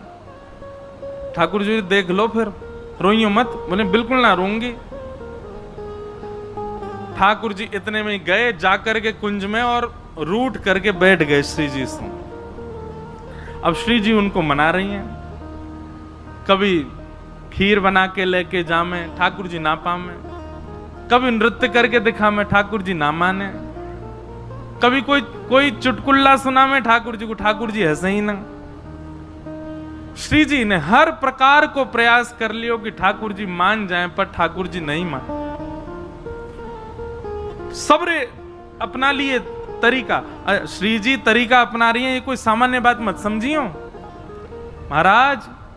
किशोरी जी जब चले ना और उनके नूपुरन की जो ध्वनि है ना, वह ध्वनि पे गंधर्व नृत्य करें, सामान्य नहीं है हमारी श्यामा जो। वो मनानो चाह रही है तो सोचो कहां प्रस्तुत कर रही होंगी ठाकुर जी के आगे, लेकिन ठाकुर जी नहीं मान रहे। संध्या को समय है गो, और मनाते मनाते श्री जी हार गई। श्री जी बोली, मैं तो हार गई श्याम सुंदर, मान ही नहीं रहे हो, अब चलो ठीक है, आप जीते मैं हारी। अब कायदे से ठाकुर जी को उठ के हंसना चाहिए, कहनी चाहिए मैं जीत गया। ठाकुर जी उठे और सीधे अपनी गैया लेके नंद भवन को चल दिए, मान में ही। श्री जी बोली, ये तो ठीक ना है, संध्या है गई, आपने मान लीला विश्राम क्यों ना करी? ठाकुर जी गुम सुम चुप बिल्कुल मौन अवस्था में चलते ही चले गए। श्री जी मनाती जा रही हैं, ठाकुर जी माने ही नहीं। और लाल जी सीधे नंद भवन में भीतर चले गए और जाके अपना भोजन पानी करके विश्राम कर गए। पूरी रात श्री जी को नींद नहीं आई। और दिन की प्रतीक्षा करें, कल हमें कल बताऊंगी इन्हें, ऐसे कैसे कर लियो। दूसरे दिन कुंज में श्री जी पहुंची, ठाकुर जी आए, वही मोह लटको भयो है। श्री जी आई, वही ये तरीका ना है, जे मान लीला को कोई नियम ना है, रात में आप बिना मान लीला विश्राम के चले गए और सवेरे तो फिरते मान कर रहे हो, जे कोई तरीका है? ठाकुर जी कोई प्रत्युत्तर ही नहीं दे रहे, आके सीधे फिर बैठ गए मान में ही। थोड़ी देर तो श्री जी रिसियाती रही, फिर बोली अब मना ही लूं, कहा पे तो मान जाए। फिर मनाने लगी, फिर नहीं माने। शाम को ठाकुर जी फिर चले गए मान में ही। तीसरा दिना जैसे प्रारंभ भयो, और आज भी जब ठाकुर जी नहीं माने तो श्री जी के नेत्रन से अश्रु आ गए और दौड़ करके श्री जी गई दूर और यमुना जी के तट पर बैठ करके रुदन करने लगी। ऐसा मैंने कहा कर दियो, इतना मान कर रहे हैं। और जैसे एक अश्रु बिंद आपको निकर करके श्री यमुना जी में जाकर के जैसे ही गिरो, संपूर्ण यमुना जी को जल उष्ण है गया, तपने लगा, भाप उड़ने लगे महाराज। यमुना जी ने उस अश्रु बिंदु को समेट करके अपने भैया यमराज के पास गई और यमराज के पास जाकर के वो अश्रु बिंदु प्रदान करके बोली, भैया आपके संपूर्ण यमलोक में इतनी वेदना में कोई है जितनी वेदना में ये अश्रुबिंद है। तो यमराज जी ने जब हाथ में लिया तो हाथ पजरन लगे श्री यमराज जी के, और बोले इतनी वेदना में तो कोई नहीं है यहाँ पे, कौन को ये वेदना है रही है? ये तो पृथ्वी की सबसे बड़ी वेदना है, या वेदना को तो कोई पार ही नहीं है। यमुना जी ने अपनी कमर कसी, बोले मैं देखूं, रुको। तुरंत प्रकट है गई और श्री जी के चरणन में बोली कि कौन ने आपके नेत्रन से अश्रु प्रवाह करवायो, नाम बताओ आपको।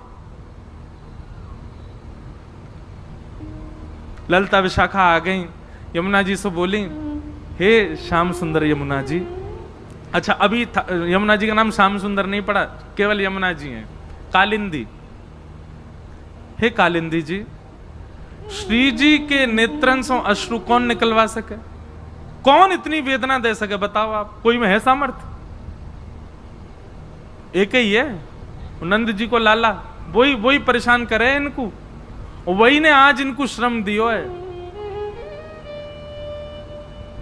यमुना जी बोली, या नंद के लाला तो मैं बताऊं आज। यमुना जी इतने में ही गई, कुंज में जाकर के अपने जो भाव वस्त्र थे उनके वो बदल लिए, ठाकुर जी जैसी पजम्मी पहनी, ठाकुर जी जैसे मुकुट धारण कियो, ठाकुर जी जैसी माला पहनी, ठाकुर जी जैसे बाजूबंद, ठाकुर जी जैसे कड़ूला, ठाकुर जी जैसे पामन की पाजेब, ठाकुर जी जैसी फेंटा, ठाकुर जी जैसी काली कमली, ठाकुर जी जैसे तिलक, वैसो ही चंदन चोबा आदि बिल्कुल लगा करके महाराज नथवेसर पहन करके, कानन में मकराकृत मत्स्याकृत कुंडल धारण करके, बेणी गुथ करके, और श्री यमुना जी जैसे ही किशोरी जी के आगे त्रिभंग ललित स्वरूप में आकर के बाकी अदा सो खड़ी भई।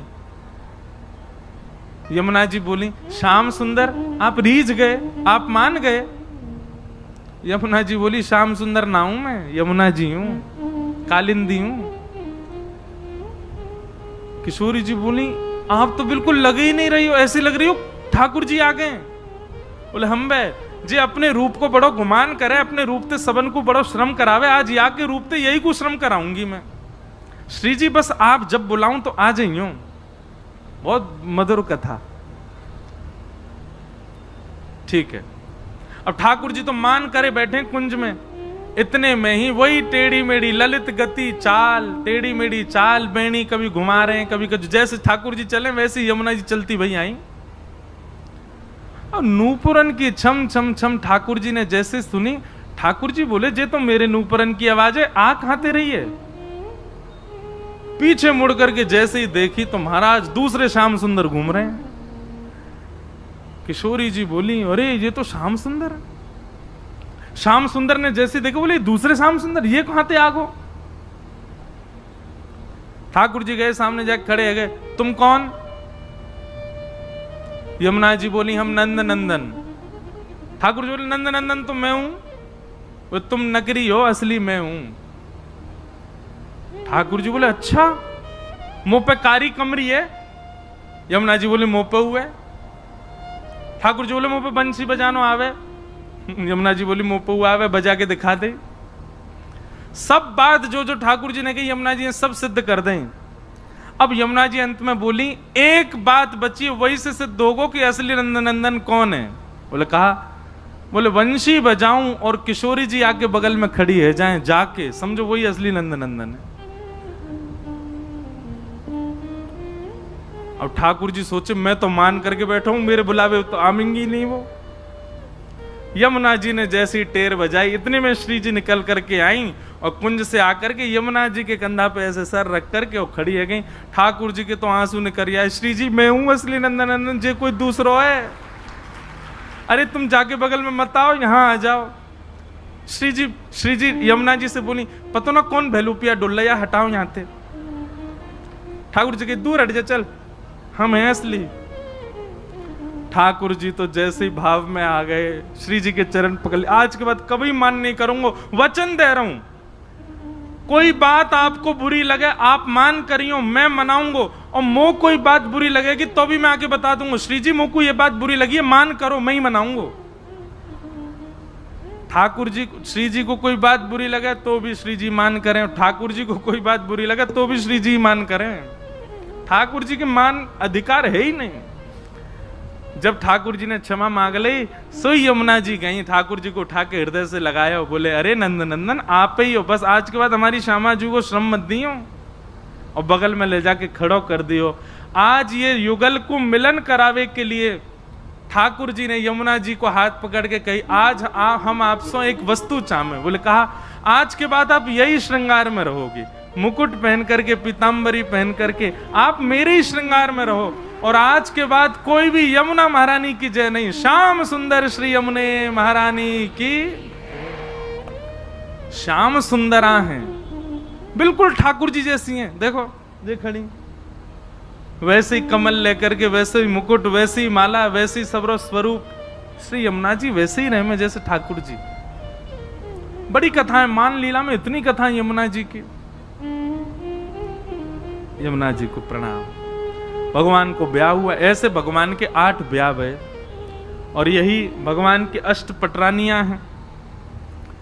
भौमासुर नाम का एक दैत्य था, उसके यहाँ 16,000 राजकुमारियां बंदी थीं। 16,100 राजकुमारियों को ठाकुर जी ने मुक्त करके उनसे भी ब्याह किया। 16,108 भगवान के ब्याह हुए। भगवान ने किसी स्त्री विशेष से ब्याह नहीं किया। भगवान की प्रथम अष्टपटरानियां 8 प्रकृति हैं। प्रकृति के 8 अंग कौन कौन से? पृथ्वी, जल, अग्नि, वायु, आकाश। हमारे भीतर 4 तत्व हैं, उनमें से 3 तत्व मन, बुद्धि और अहंकार। ये भगवान की 8 पत्नियां।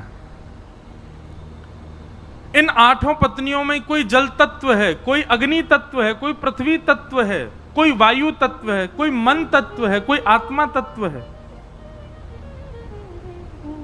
और 16,100 जो पत्नियां हैं भगवान की, ये हमारे वेदन के वो मंत्र हैं जिन मंत्रन से ठाकुर जी की उपासना की जाए। उपासना कांड के मंत्र हैं। इस प्रकार भगवान ने 16,108 ब्याह किए। आगे भागवत में राजा नृण की कथा आती है। एक नृण नाम के राजा थे, वो दानवीर थे। उनसे एक दान में अपराध बना, जिसके कारण उनको कृकलाश गिरगिट बनना पड़ा। भगवान ने फिर उन पर अनुग्रह किया। नारद जी भगवान की ग्रहचर्या देखने के लिए आए और भगवान की ग्रहचर्या दिनचर्या देख करके नारद जी को अनुभव हुआ, भगवान 16,108 पत्नियों के साथ एक साथ अलग अलग भवनों में एक ही समय पर एक साथ निवास करते हैं। मतलब द्वारिका में ठाकुर जी एक रूप में नहीं रहते, 16,108 रूप धारण करके सब पत्नियों के साथ रहते हैं। नारद जी गए तो इस भावना से थे कि कोई पत्नी शिकायत करेगी कि ठाकुर जी मेरे संग नहीं रहते, वही के संग रहे मैं। पर सब पत्नियों ने एक ही शिकायत करी, बोले कहा मोए छोड़ के जामे ही ना है, पूरे दिन मेरे पास ही रहे मैं। ऐसी भगवान की ग्रहचर्या का दर्शन किया। अंत तो गत्वा नारद जी ने ठाकुर जी को प्रणाम करके कहा, आप जैसे आप ही हो, कोई नहीं हो सकता। बंधुओं, कृष्ण लीला करणीय नहीं है, मैं फिर कहूं, आप कर नहीं सकते भगवान कृष्ण ने जो किया है। कृष्ण लीला अनुकरणीय है, जो कह रहे हैं वो करो। भगवान ने कृष्ण लीला में हजारों बार कहा कि मैं भगवान हूं, मैं परमात्मा हूं, मेरी शरण में आओ। राम लीला में एक बार भी नहीं कहा भगवान ने, क्योंकि वहां पूर्ण मानवों की तरह ठाकुर जी लीला कर रहे हैं और यहां पूर्ण भगवान और मानव दोनों बनकर के लीला कर रहे हैं। अद्भुत लीला है ठाकुर जी की। नारद जी की ग्रहचर्या का दर्शन, फिर आगे भगवान की नित्यचर्या, दिन से लेकर रात्रि तक ठाकुर जी की दिनचर्या क्या होती है वो सब बताया गया। फिर राजसूय यज्ञ की चर्चा, और वहां भगवान जरासंध का अंत कराने के लिए गए, साथ में अर्जुन और भीम को लेकर के गए। बहुत अच्छी कथा है। यही जरासंध जिसने मथुरा पर चढ़ाई की थी, इसको भगवान ने 18 बार 16 बार इसकी सेना को मार दिया, उसको नहीं मारा। और 17वीं बार जब वो आया तो भगवान रण छोड़ के भाग लिए। आज उसी जरासंध ने 20,000 राजकुमारों को बंदी बना रखा था। भगवान को जब ये बात पता चली तो भगवान अर्जुन और भीम के साथ जरासंध के यहां रूप बदल करके गए, ब्राह्मण का रूप धारण करके। क्योंकि जरासंध का नियम था कि वो ब्राह्मणों को मुंह मांगा दान देता था। जैसे ही दोनों गए, आपने जाकर के वरदान मांगा। जरासंध ने कहा मांगो क्या चाहिए, तो कहा कि युद्ध दो। जरासंध हंस करके बोले क्षमा करना, ब्राह्मण कभी युद्ध नहीं मांग सकता, आप कोई और हो, रूप दिखाओ। भगवान ने अपना रूप दिखाया तो जरासंध बोला आप तो रण छोड़ के भाग गए थे, आपसे मैं युद्ध नहीं करूंगा, भगोड़ों के साथ युद्ध नहीं करता। अर्जुन ने अपना रूप दिखाया तो बोले बालकों के साथ मैं युद्ध नहीं करता।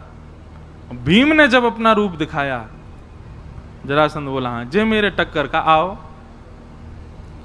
अब भीम और जरासंध सूर्य उदय होते ही दोनों कुश्ती लड़ते हैं, लड़ाई करते हैं, और पूरे दिन जरासंध भीम को मारता है। और कृष्ण और अर्जुन दोनों बैठे बैठे केला खाते रहते हैं, देखते रहते हैं युद्ध। उसने ये कहा कि आप मेरे मेहमान हो, मैं आपको तकलीफ नहीं दूंगा, लेकिन हाँ भीम से मेरा युद्ध है तो पूरे दिन इसके संग युद्ध करूंगा। शाम को जब सूर्यास्त हो जाता तो कृष्ण अर्जुन दोनों जाते, भीम को कंधा पे टांग करके कमरा में ले जाते, मां उसके बेचारे के मल्लम पट्टी करते, बाम फाम लगाते। ठीक है जा भैया, सुबह फिर लड़ना हो तो है, रात रात में ठीक होना जरूरी है, सुबह फिर युद्ध होगा। 3-4 दिन हो गए, भीम की महाराज पसली पसली दर्द करने लगी। भीम को लिटा करके पूरे लेप आदि लगा करके भगवान और अर्जुन दोनों हंसते भय प्रसाद पा रहे थे, खूब जोर जोर से धक्का मार के हंसे। भीम बोला इसलिए आए हो मेरे साथ हैं, पूरे दिन आप जैमते रहते हो, हंसते रहते हो, एक बार भी यूं नहीं सोच रहे कि मैं कैसे ठीक हूं। भगवान उठ करके गए, क्या बात है, क्यों इतना उदास होता है, मुझे बचाइए, कैसे मारूं इसको। भगवान बोले युद्ध करते समय थोड़ी एक आध बार मुंह को देख लेकर, वहां तो कुछ बताऊं तू देखे ही ना है, तो को अपने बल पे इतना अहंकार है, तेरे को लगता है तू सब कर लेगा, कभी कभी देखा कर। हमारे संत जन आज्ञा करते हैं। भीम कौन है? सब लोग इधर देखो। मैं, आप, हम सब भीम हैं। और जरासंध कौन है? कर्म। हम नित्य अपने कर्म से लड़ रहे हैं, पर कभी कभी हमको लगता है कि हम लड़ लेंगे, हम निकल जाएंगे, हम सब कर लेंगे। अरे अपने ऊपर विश्वास है हमको, अच्छी बात है, विश्वास होना चाहिए अपने ऊपर। पर भगवान कहते हैं बीच बीच में नेक दृष्टि डाल के मुंह को देख लेकर, कहा पतों में कुछ अच्छो बता दूं। कभी कभी कथा सुन लेकर कहा पतो कुछ और तेरे प्रश्नन के उत्तर वहां दिला दूं। लेकिन तो को अपने बल पे इतना भरोसा है, इतना विश्वास होना अच्छी बात है, अहंकार होना गलत बात है। भीम से बोले मेरी ओर देखियो। भीम बोलो ठीक है। दूसरे दिन भीम ने भगवान की ओर देखा तो भगवान ने पत्ता बीच से अलग कर दिया। भीम समझ गया, उसने वही दाव पेच खेला, एक पैर पर अपना पैर रख करके दूसरे पैर को खींच दिया, बीच में से जरासंध अलग हो गया। अब भीम अपनी भुजा उठाने लगा, मार दिया मैंने, आज इसको नष्ट कर दिया। भगवान बोले पीछे देख। पीछे देखी तो फिर खड़ा हो गया, फिर दिए महाराज घुमा घुमा के मारे। रात में बेचारा फिर गिर गया, भगवान फिर लाद के लाए उसको कमरा में, फिर बाम फाम लगाए। भीम बोला आज तो आपकी ओर देखा था मैंने। भगवान बोले देखा था, पर मैं जीतूं इस भावना से देखा था। मानव का अधिकार कर्म पर है, फल पर नहीं। फल की कामना से मेरे पास मत आ, केवल अपने कर्म को सुदृढ़ मैं कर सकूं इस भावना से मेरे पास आ। नाथ मैं ये करने जा रहा हूं, बस मैं अच्छे से करूं, फल क्या मिले भगवान बोले वो मेरे हाथ में, उसकी चिंता मत करो। तैने मेरी ओर किस भावना से देखा कि फल क्या चाहिए? फल चाहिए, जीतना है, फल की कामना नहीं। भीम बोला ठीक है, शरणागति भाव से देखना। दूसरे दिन भीम ने शरणागति भाव से देखा कि हे नाथ, मुझे जीत की चिंता नहीं, मुझे हार की चिंता नहीं, बस मैं जो युद्ध कर रहा हूं इसमें मुझे गति प्राप्त हो, जो भी मिले बस मिले। भगवान की ओर देखा, भगवान ने पत्र अलग करके विपरीत दिशा में फेंका। समझ गया, बीच से जरासंध को अलग करके विपरीत दिशा में फेंका और जरासंध का वध हो गया। तो कर्म रूपी जरासंध से हम सब भीम लड़ रहे हैं,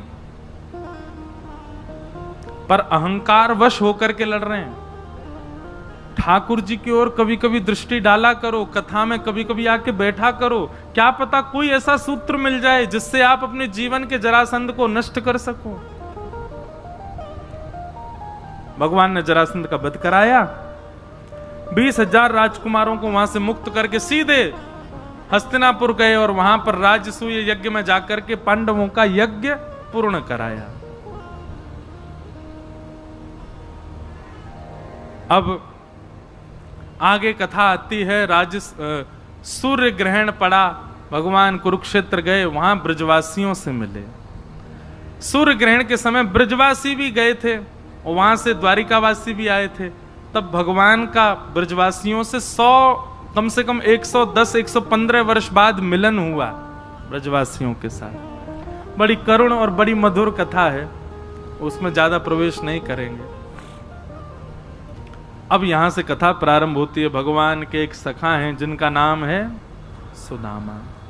कि कृष्ण स्यासी सखा कश्चित ब्राह्मणो ब्रह्मवित्तम विरक्त इंद्रियार्थेषु प्रशांतात्मा जितेंद्रिय। भगवान के एक सखा हैं, क्या नाम है? सुदामा। हमने कितने सखा बताए भगवान के? 3। सखा इससे ज्यादा बनाना भी नहीं कभी, बहुत ज्यादा सखा नहीं होने चाहिए। और सखा हो तो ऐसे ही हो जैसे भगवान के 3 सखा हैं।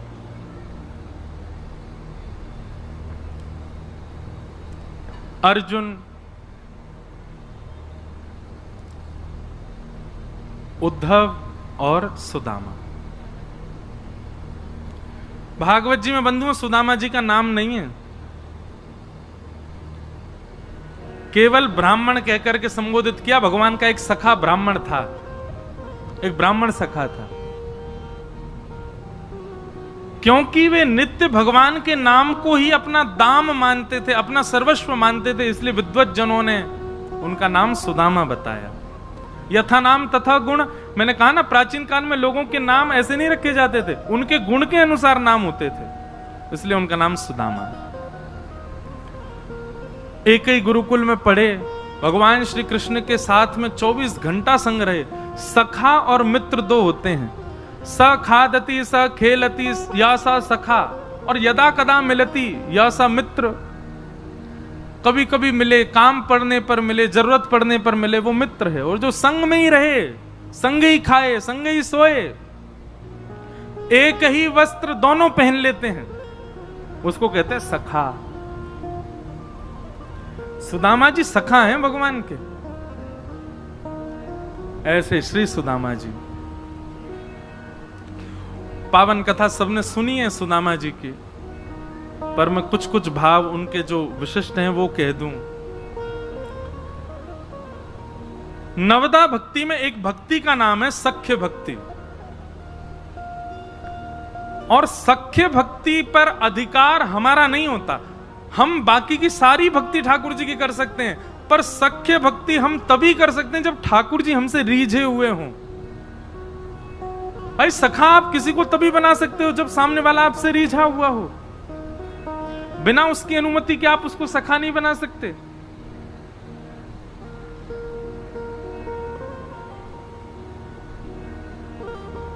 किन कारणों से ठाकुर जी रीझते हैं, ऐसे 3 कारण बताए हैं सुदामा जी के भीतर जो हैं। सबसे पहला, बहुत ध्यानपूर्वक सुनिएगा, विरक्त इंद्रियार्थेषु। श्री सुदामा जी महाराज अपनी इंद्रियों से परम विरक्त हैं। इंद्रिय विरक्त का मतलब क्या होता है? जो अपनी इंद्रियों की इच्छा पूरी ना करे उसको इंद्रिय विरक्त कहते हैं। जीव की इच्छा हो रही है, मुझे कचौड़ी खानी है, तुरंत आप गए बाइक उठा के और कचौड़ी खा ली, तो आप आसक्त इंद्रिय हो, ठाकुर जी के सखा नहीं बन पाओगे। नेत्रों की इच्छा हो रही है, उसको देखना है, तुरंत देखने पहुंच गए, तो आप आसक्त इंद्रिय हो, आप ठाकुर जी की प्राप्ति नहीं कर पाओगे। आपकी सर्वांगीण तन में कोई भी इंद्रिय इच्छा प्रकट करती हो और आप लग जाते हो उसको पूरा करने में, तो आप आसक्त इंद्रिय हो। विरक्त इंद्रिय कैसा होता है? कैसी भी इच्छा प्रकट हो रही है, लेकिन उस इच्छा को जो दबा दे, उस इच्छा पर अमल करके अपनी इंद्रियों को इच्छा पूरी ना करने देवे, वो विरक्त इंद्रिय भगवान को प्रिय है। भगवान उसको भक्त नहीं बनाते, सखा बना लेते हैं अपना। अच्छा, इसके पीछे कारण क्या है? विरक्त इंद्रिय ठाकुर जी को प्रिय क्यों? भगवान कहते हैं भैया सखा बन जाएगा तो मेरे संग रहेगो, और मैं तो पूरी दुनिया में जाऊं, भक्त जो पवावे सो पाऊं, कभी अपनी रसना को भावना रखूं। भक्त जो दे देगो मेरे का जी स्वीकार है। और कर्मा बाई है, वो बिना नहाए धोए खिचड़ी बनावे, और कहां तक कहें महाराज, दांतुन करती वही खिचड़ी बनावे। और कभी कभी खिचड़ी लग ना जाए तो दांतुन के पिछले भाव से ही चला दे, और ठाकुर जी वाकू पावे के लिए मंदिर से दौड़ के आवे। हमारे अंदर दोष आएगा अगर हम आसक्त इंद्रिय होंगे तो। ठाकुर जी तो संग लेके जाए, चल भैया एक सगी बुला रही वागियां खावे चलेंगे। ठाकुर जी तो पामेंगे प्रेम से हमको, अरे राम राम दांतुन ते चलाइया ने, हम ना खा रहे। आसक्त इंद्रिय। और कहीं हमने दोष देखा, ठाकुर जी कहेंगे ये तो सखा बनने लायक है ही नहीं, दोष देखता है। इसलिए विरक्त इंद्रिय। ठाकुर जी के सखा बनना है तो पहले इंद्रियों पर विजय करो।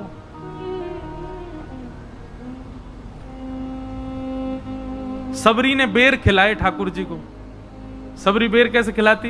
पहले चख के देखती, अगर खट्टा होता तो दूर रख देती, मीठा होता तो ठाकुर जी को दे।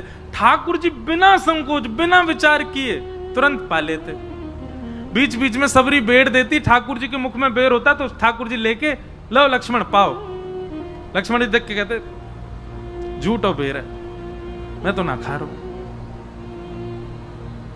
ऐसी संतजन कथा बताते हैं कि जब लक्ष्मण जी के जब लंका से लौट करके वापस आ गए तो एक दिन राम जी से लक्ष्मण जी ने कहा कि कुछ प्रवचन सुनाओ। तो राम जी उनको यही प्रवचन सुनाने लगे। बोले लक्ष्मण आज तुम जीवित हो ना सबरी जी की वजह से। बोले क्यों? बोले तुमको लग रहा था कि मुझे दिख नहीं रहा है, पर तुम बेर खा नहीं रहे थे, तुम पीछे फेंकते जा रहे थे। वही बेर हिमालय पर संजीवनी बूटी बने जिन्होंने तुम्हारी प्राण रक्षा करी। अरे भैया मेरी परम भक्ता सबरी का उच्छिष्ट था वो, उन्हीं में ही अमृत तत्व आ रहा था उसके मुख लग जाने से।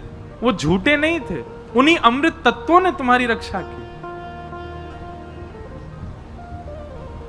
तो पहला गुण भगवान क्या देखते हैं अपने सखा में? विरक्त इंद्रिय, इंद्रियों से विरक्त होना चाहिए। इंद्रिय आसक्ति यदि आपके चित्त में है तो समझ जाना राधा रमण जी जल्दी स्वीकार नहीं करेंगे। दूसरा प्रशांत, दूसरा लक्षण भगवान को अपने सखा में क्या चाहिए?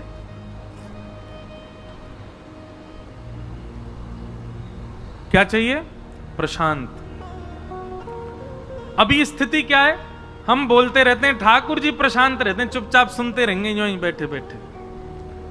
कछु सुना दो, भजन सुनाओ, कीर्तन सुनाओ, कछु उल्टो सीधो सुना दो, बढ़िया सुना दो, बुरो सुना दो, कभी नाराज है जाओ, प्रसन्न है जाओ, ठाकुर जी यूं ही बैठे रहेंगे। लेकिन भगवान को सखा कैसा चाहिए? बोले जो अपनी नहीं सुनावे मेरी सुने। क्षमा करना, ये 3 घंटा 4 घंटा कथा होती, आप सब प्रशांत हो जाते हो, आप सब बोलते नहीं हो, सुनते हो। जैसे 4 घंटे आप कथा में रहते हो ऐसे जीवन में रहने लग गए तो ठाकुर जी आपको सखा बना लेंगे। ये बात सत्य है। कम बोलो। 2 चीजों से आयु घटती है हमारी, एक तो बहुत खाने से और एक बहुत बोलने से। इन दोनों पर थोड़ा बेग लगाओ, बोला भी कम करो, खाया भी कम करो। और अब एक नियम बना लो भैया, इतना समय निकल गए हो, इतने बड़े बूढ़े रहते जा रहे हो सबरे, अब एक नियम बना लो, जब बोलो सो हरि चर्चा। जब बोलो सो तो वो वही बोलो जो ठाकुर जी से संबंधी हो, उसके अतिरिक्त कुछ नहीं।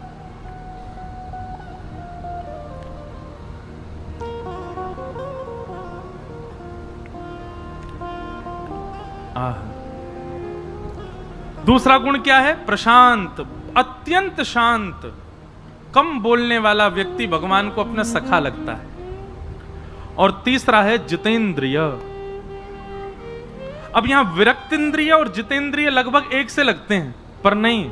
जितेंद्रिय की एक अद्भुत व्याख्या हमारे संतजन करते हैं। जितेंद्रिय का अर्थ क्या है? बोले अपनी इंद्रियों को केवल वह वस्तु प्रदान करे जो ठाकुर जी को अर्पित हो चुकी है, उसके अतिरिक्त कुछ भी नहीं।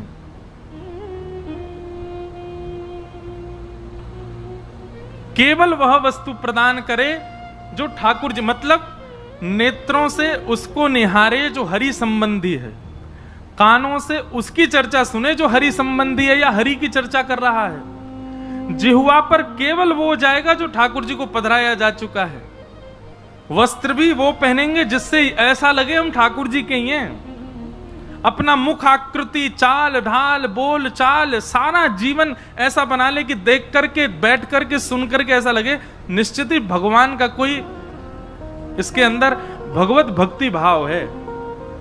प्रत्येक इंद्रिय को केवल भगवत संबंधी वस्तु प्रदान करे, भगवत संबंध के अलावा और कुछ भी सेवन ना करे, वो जितेंद्रिय।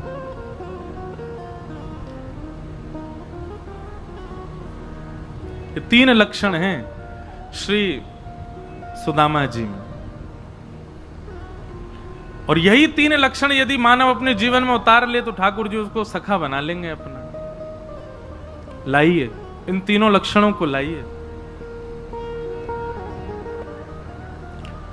भगवान के सखा हैं सुदामा जी, कभी द्वारिका का जिक्र भी नहीं करते अपनी पत्नी के आगे। क्यों? क्योंकि कहीं पत्नी ने कभी ये कह दिया कि आपके सखा हैं श्री कृष्ण, कभी चले जाओ उनके पास, कुछ मांग लाओ उनसे। मैं मांगने अपने सखा के पास नहीं जाऊंगा। सखा को तो दिया जाता है, मांगा थोड़ी जाता है, और देने के लिए मेरे पास कुछ है नहीं तो मैं जाऊं कैसे? इसलिए कभी द्वारिका की चर्चा नहीं करते। बहुत कष्ट में जीवन जीते हैं पर कभी द्वारिका का कोई भाव नहीं, अंतरंग भाव से नित्य द्वारिका का स्मरण करते हैं, पर चर्चा में कोई द्वारिका की बात नहीं आने देते। कभी लीला सुनाते भी हैं तो बाल्यकाल की लीला सुनाते हैं, द्वारिका का नाम नहीं लेते। कहीं द्वारिका के स्मरण से पत्नी के मन में यह ना आ जाए कि चलो जाओ आप भी द्वारिका होके आओ। पर एक दिन सुशीला के मन में आया और उसने जाकर के सुदामा जी से हट पकड़ ली कि आप अपने सखा कृष्ण से मिलने जाइए। सुदामा जी बोल रहे हैं कि अयम ही परमो लाभो उत्तम श्लोक दर्शनो। अरे मैं नित्य श्याम सुंदर का दर्शन करता हूं अपने चिंतन में ही, वहां जाने क्या। अरे सुशीला मैं अभी बता रहा हूं, आज नीले वर्ण के वस्त्र पहने लाला ने, आज ऐसा मुकुट पहनो है, आज ऐसा पटका पहनो, और तू दावो कर ले, कोई सो पूछ ले, अगर कोई द्वारिका में हो और द्वारिका से आया हुआ सो पूछ ले, ऐसा ही श्रृंगार होगा आज। मुकु नित्य दर्शन होवे लाला को, मुकु जावे की कहां आवश्यकता। बंधु ये बात सत्य है कि जब आपका चिंतन सुदृढ़ हो जाता है ना, आप मथुरा बैठे बैठे चिंतन करो, आज वृंदावन बिहारी लाल जी ने ऐसी पोशाक पहनी होगी, आज वृंदावन बिहारी लाल जी का ऐसा श्रृंगार होगा, ऐसी माला होगी, आप चिंतन करोगे, चिंतन सुदृढ़ होगा, मन पवित्र होगा, तो निश्चित आपके चिंतन में वही स्वरूप आएगा जो वास्तव में बिहारी जी का होगा।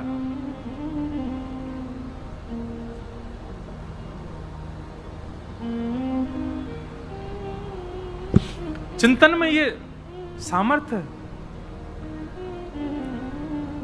हमारे पंडित श्री गया प्रसाद जी महाराज और उड़िया बाबा दोनों, उनको इतना प्रेम कि पंडित जी महाराज को खांसी होती तो उड़िया बाबा दूर बैठे बैठे अचानक से स्तब्ध हो जाते और वहां बैठे लोगों से बोलते, अरे पंडित जी महाराज को खांसी आ रही है। इतनी दूर से उनको पता चल जाता था।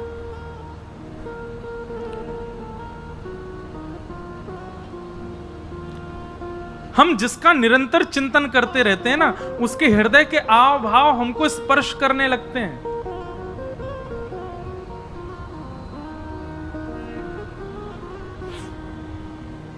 लेकिन पत्नी के बार बार कहने पर सुदामा जी महाराज गए। चलते चलते 7 दिन बीत गए पर रास्ता भटक गए। दूर नगरी बड़ी दूर नगरी, दूर नगरी बड़ी दूर नगरी, कैसे आऊं रे नंद लाला, कैसे आऊं मैं नंद लाला, कैसे आऊं मदन गोपाला, कैसे आऊं मदन गोपाला, तेरे गोकुल नगरी बड़ी दूर नगरी, दूर नगरी बड़ी दूर नगरी, दूर नगरी बड़ी दूर नगरी। ओ रात को आऊं तो कान्हा डर मुहे लागे, रात को आऊं तो कान्हा डर मुहे लागे, दिन को आऊं तो देखे सारी नगरी बड़ी दूर नगरी। हाँ, दिन को आऊं तो देखे सारी नगरी बड़ी दूर नगरी, दूर नगरी बड़ी दूर नगरी, दूर नगरी बड़ी दूर नगरी। ओ मेरा कहे प्रभु गिरधर नागर, मेरा कहे प्रभु गिरधर नागर, मेरा कहे प्रभु गिरधर नागर, मेरा कहे प्रभु गिरधर नागर, तुमरे दरस बिन मैं तो हो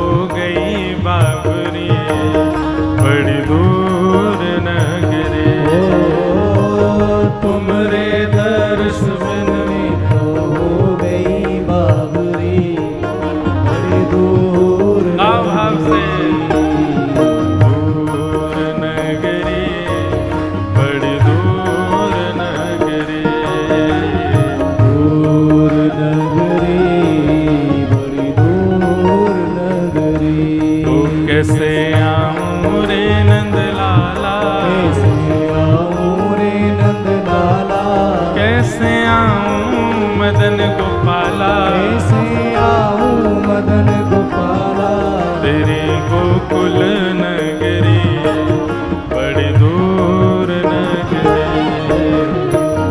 दूर नगरी बड़ी दूर नगरी, दूर नगरी बड़ी दूर नगरी, दूर नगरी बड़ी दूर नगरी, दूर नगरी बड़ी दूर नगरी। बोलो वृंदावन बिहारी लाल की जय।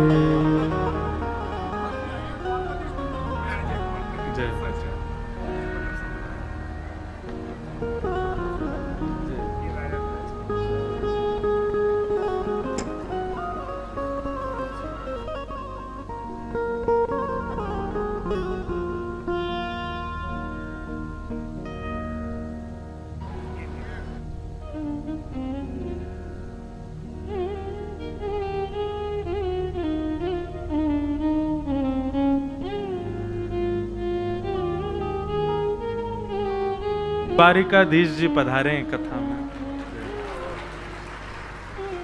हमारे द्वारिकाधीश मंदिर के मुखिया जी पधारे हैं, सब पधारे हैं, सबके श्री चरणन में बारंबार संभाल के रखें।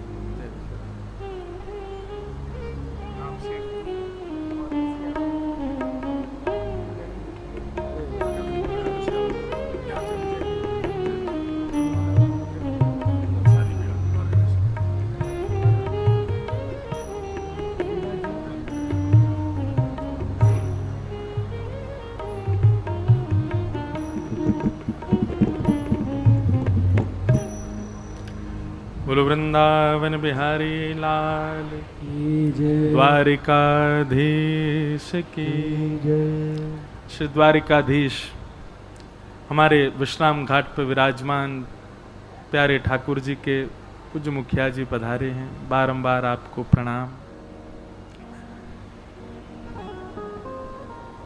द्वारिका ही जा रहे सुदामा जी और द्वारिकाधीश के मुखिया जी आ गए। मानो ये सब संयोग है, मिलाने पड़े, ऐसे ना मिले। मानो ठाकुर जी कह रहे हैं तू गारो दूर नगरी ले, मैं खुद ही आएगो। सुदामा जी तो कहीं गए ना, बैठो बैठो गारो, चल के गाए तो समझ आए। बड़े कृपालु हैं ठाकुर जी, अपनी उपस्थिति कैसे भी दर्ज करा दें ठाकुर जी कि मैं यहीं हूं, कहीं ना हूं। तो सुदामा जी पहुंचे और वहां द्वारपालों को जाकर के बताया। द्वारपालों ने भीतर जाकर के भगवान को संकेत किया। ठाकुर जी सुनते ही दौड़े और जाकर के द्वार से सुदामा जी को लेकर के अपने भवन में आए। खूब स्वागत सत्कार, खूब आनंद से सब हुआ। सुदामा जी एक रात्रि से ज्यादा द्वारिका रुके नहीं, भगवान ने उनको रोका भी नहीं।